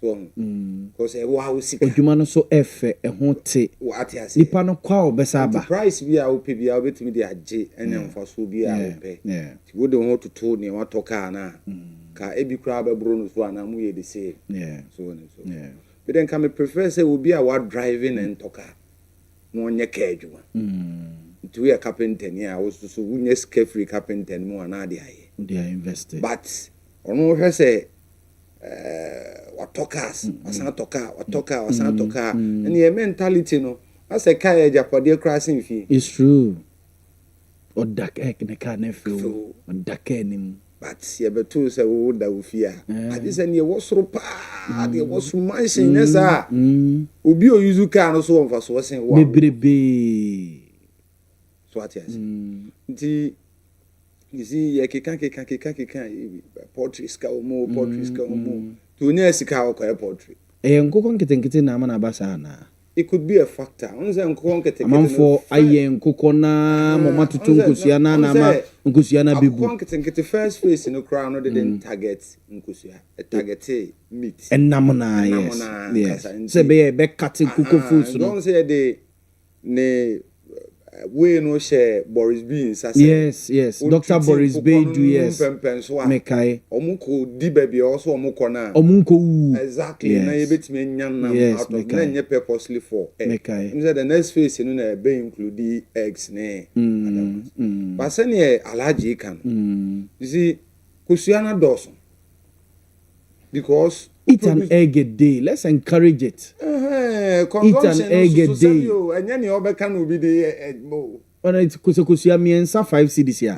A day amuru so bit to be. Meet me 5 cedis. And then the tone miensa 3 5 cedis. On the size there.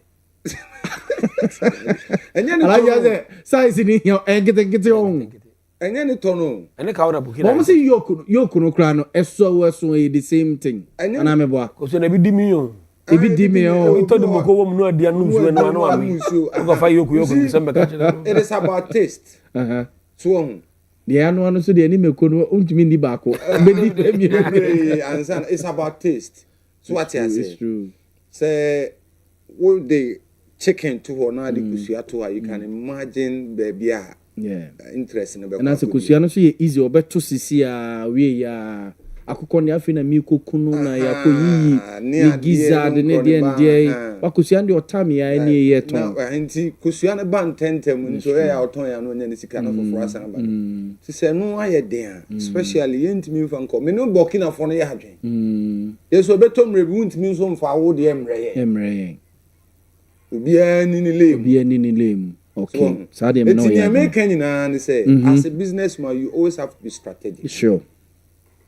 Enye one way. Sure. Ayi na no me ne MTN ayi omo aye no omo ka say wo challenge anu afro omo ka say na ayi bi mi nim kwan ya me fa so register then am o credit say na omo ma be data say no I never want to do that. But me who ya say I did not subscribe to Sadia. I just say this. I'm say how? Me friend I was say I me subscribe to it. I'm say I'm reverse I was say irreversible. I'm say Debbie I didn't see irreversible.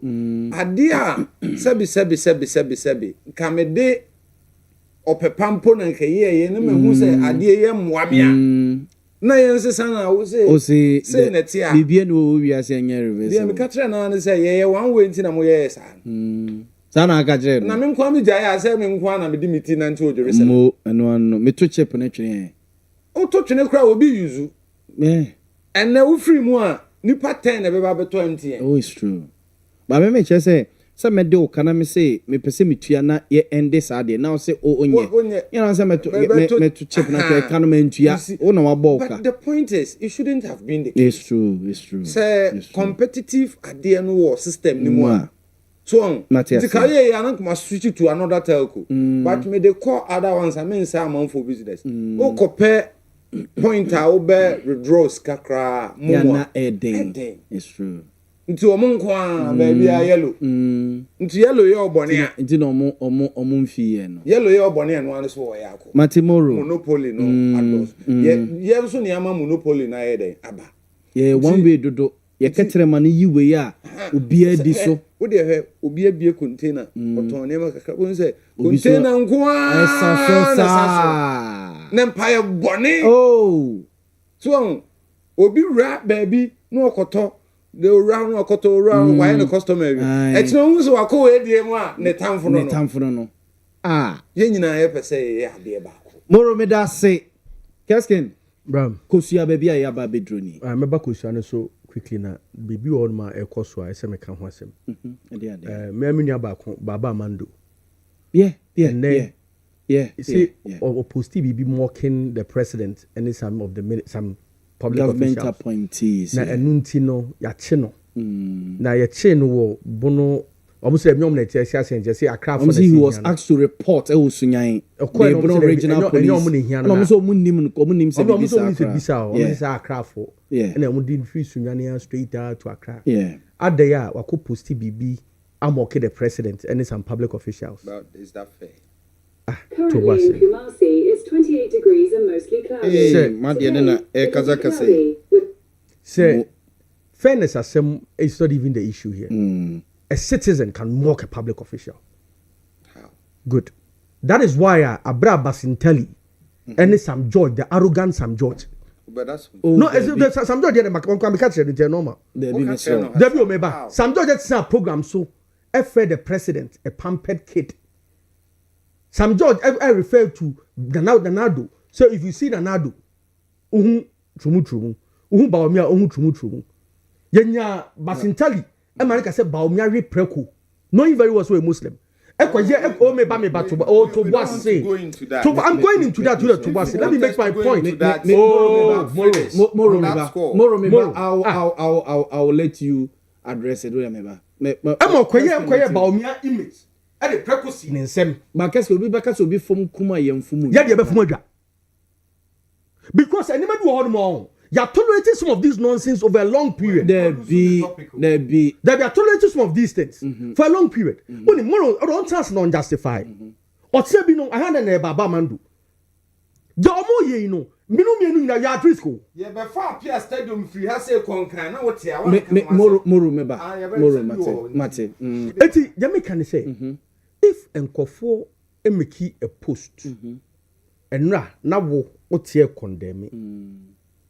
Na basinteli ni others be mekibi no obia de ho ma obia anya omohwe mutimi ko fa gay flag gay pictures the colors na na do picture 250 uti ati obi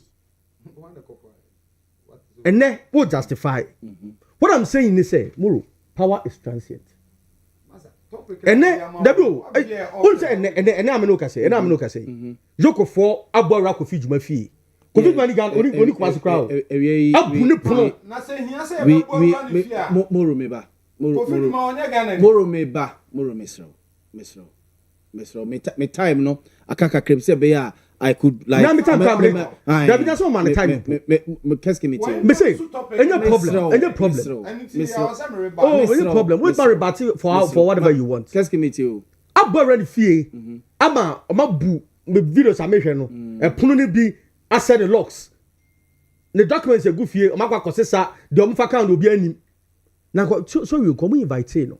No friends who ye ba ho no way. Na come nya ba ya. Gina kibisi. What I'm trying to say and we also got the hint say who said baba man do omne ko quarter. Prosecutor and class o there be according to Afanya Markins interview. Also there be anytime you hear ni bia no. O may invite some na ba no mato am investigation so. Judge said there be the akwani pia obey interfere with investigations. It will remand 2 weeks.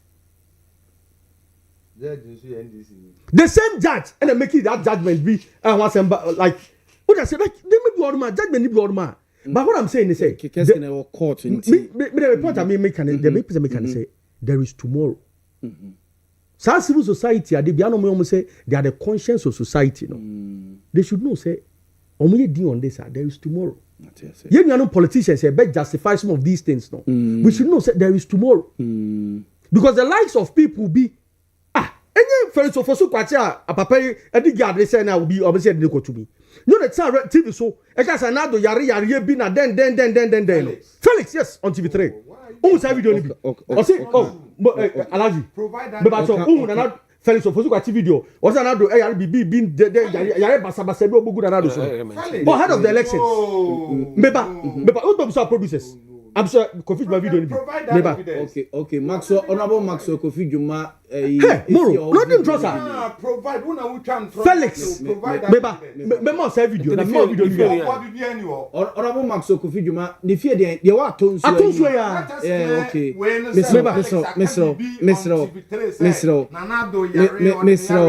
Misro yare de ma me mpese ye beso so no say yare yes it tomorrow and so man me issue me yi sa video no ama Moro can no cre now one can that is your man I say that is where be politics but dia wouldn't now sabet sanse because of politics and be control no me say Felix Sofosu Kwate I've mentioned the name I've mentioned the name he who alleges must be made to I don't go ma make come say but only they make catch you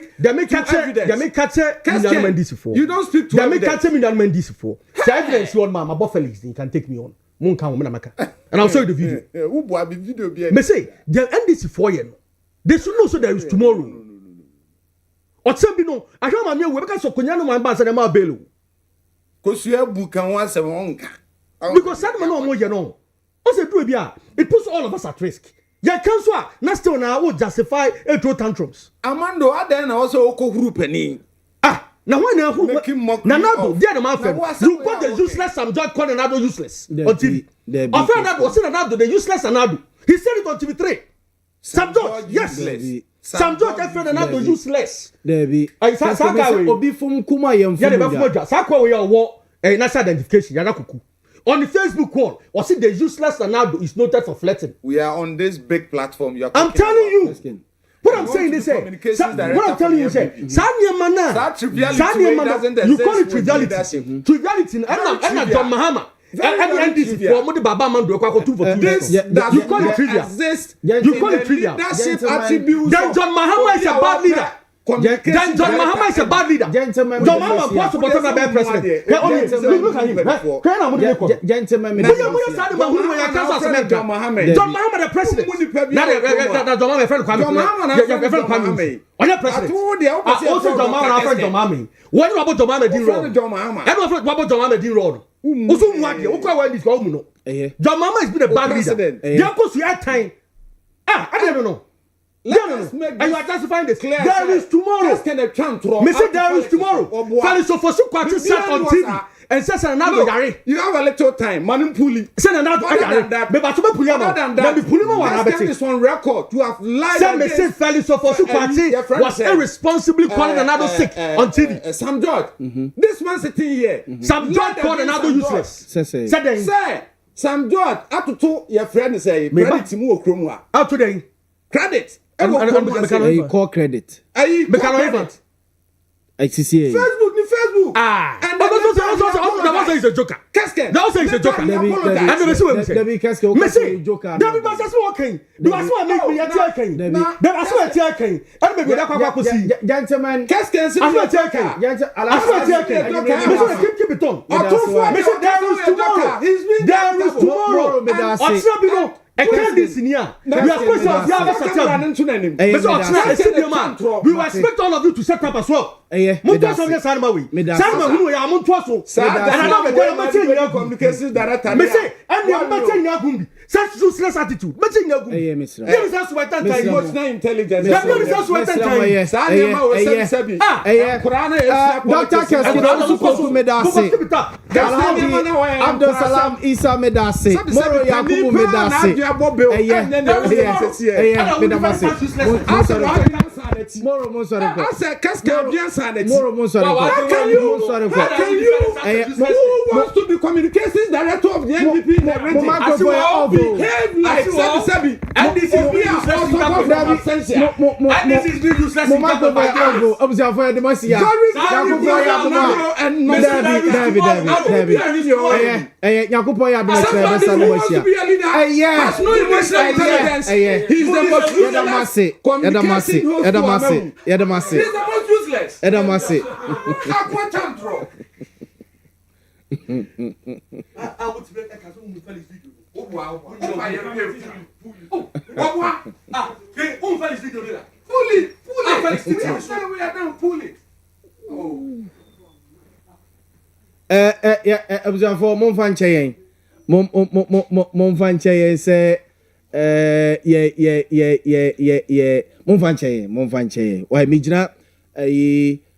Moru anemu mijina Keskin anemu mijina Alaji anemu na apologize.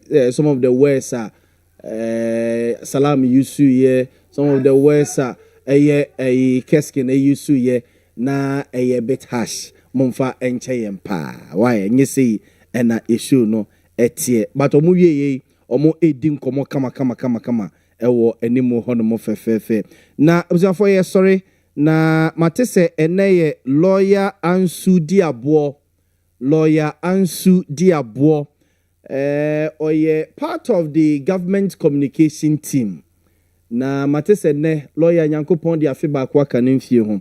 Lawyer Cross aso ye law lecturer ewo Central University omo Kumasi campus. So ho omo Kumasi campus lawyer Isaac Ansu Diabo ene birthday nti lawyer from all of us aye war if you do say Owia TV precise 105.9 FM any unuanum ewufia say nyina yesi ma a happy birthday yankopon nhyira onto nkwanem enkwatenti ahoden wom onfa no mu afeze se na bia ye bolo ye din a ye mo lawyer ne keke so ho yaka ebia Isaac Ansudi abo Esquire near the PhD so ho so na professor Isaac Ansudi abo so ho lawyer na enyina ja o lecture ye akuta ye ne ama yeso ya bembem so nti lawyer happy birthday nemum ya ye dey ya lawyer so ho say etena se kakra ne keke ne mesi ni a so at least o ma metomi koku kura bafia we enye bad ne ya celebrate news team na som no mo atwa so e de free ase yedamase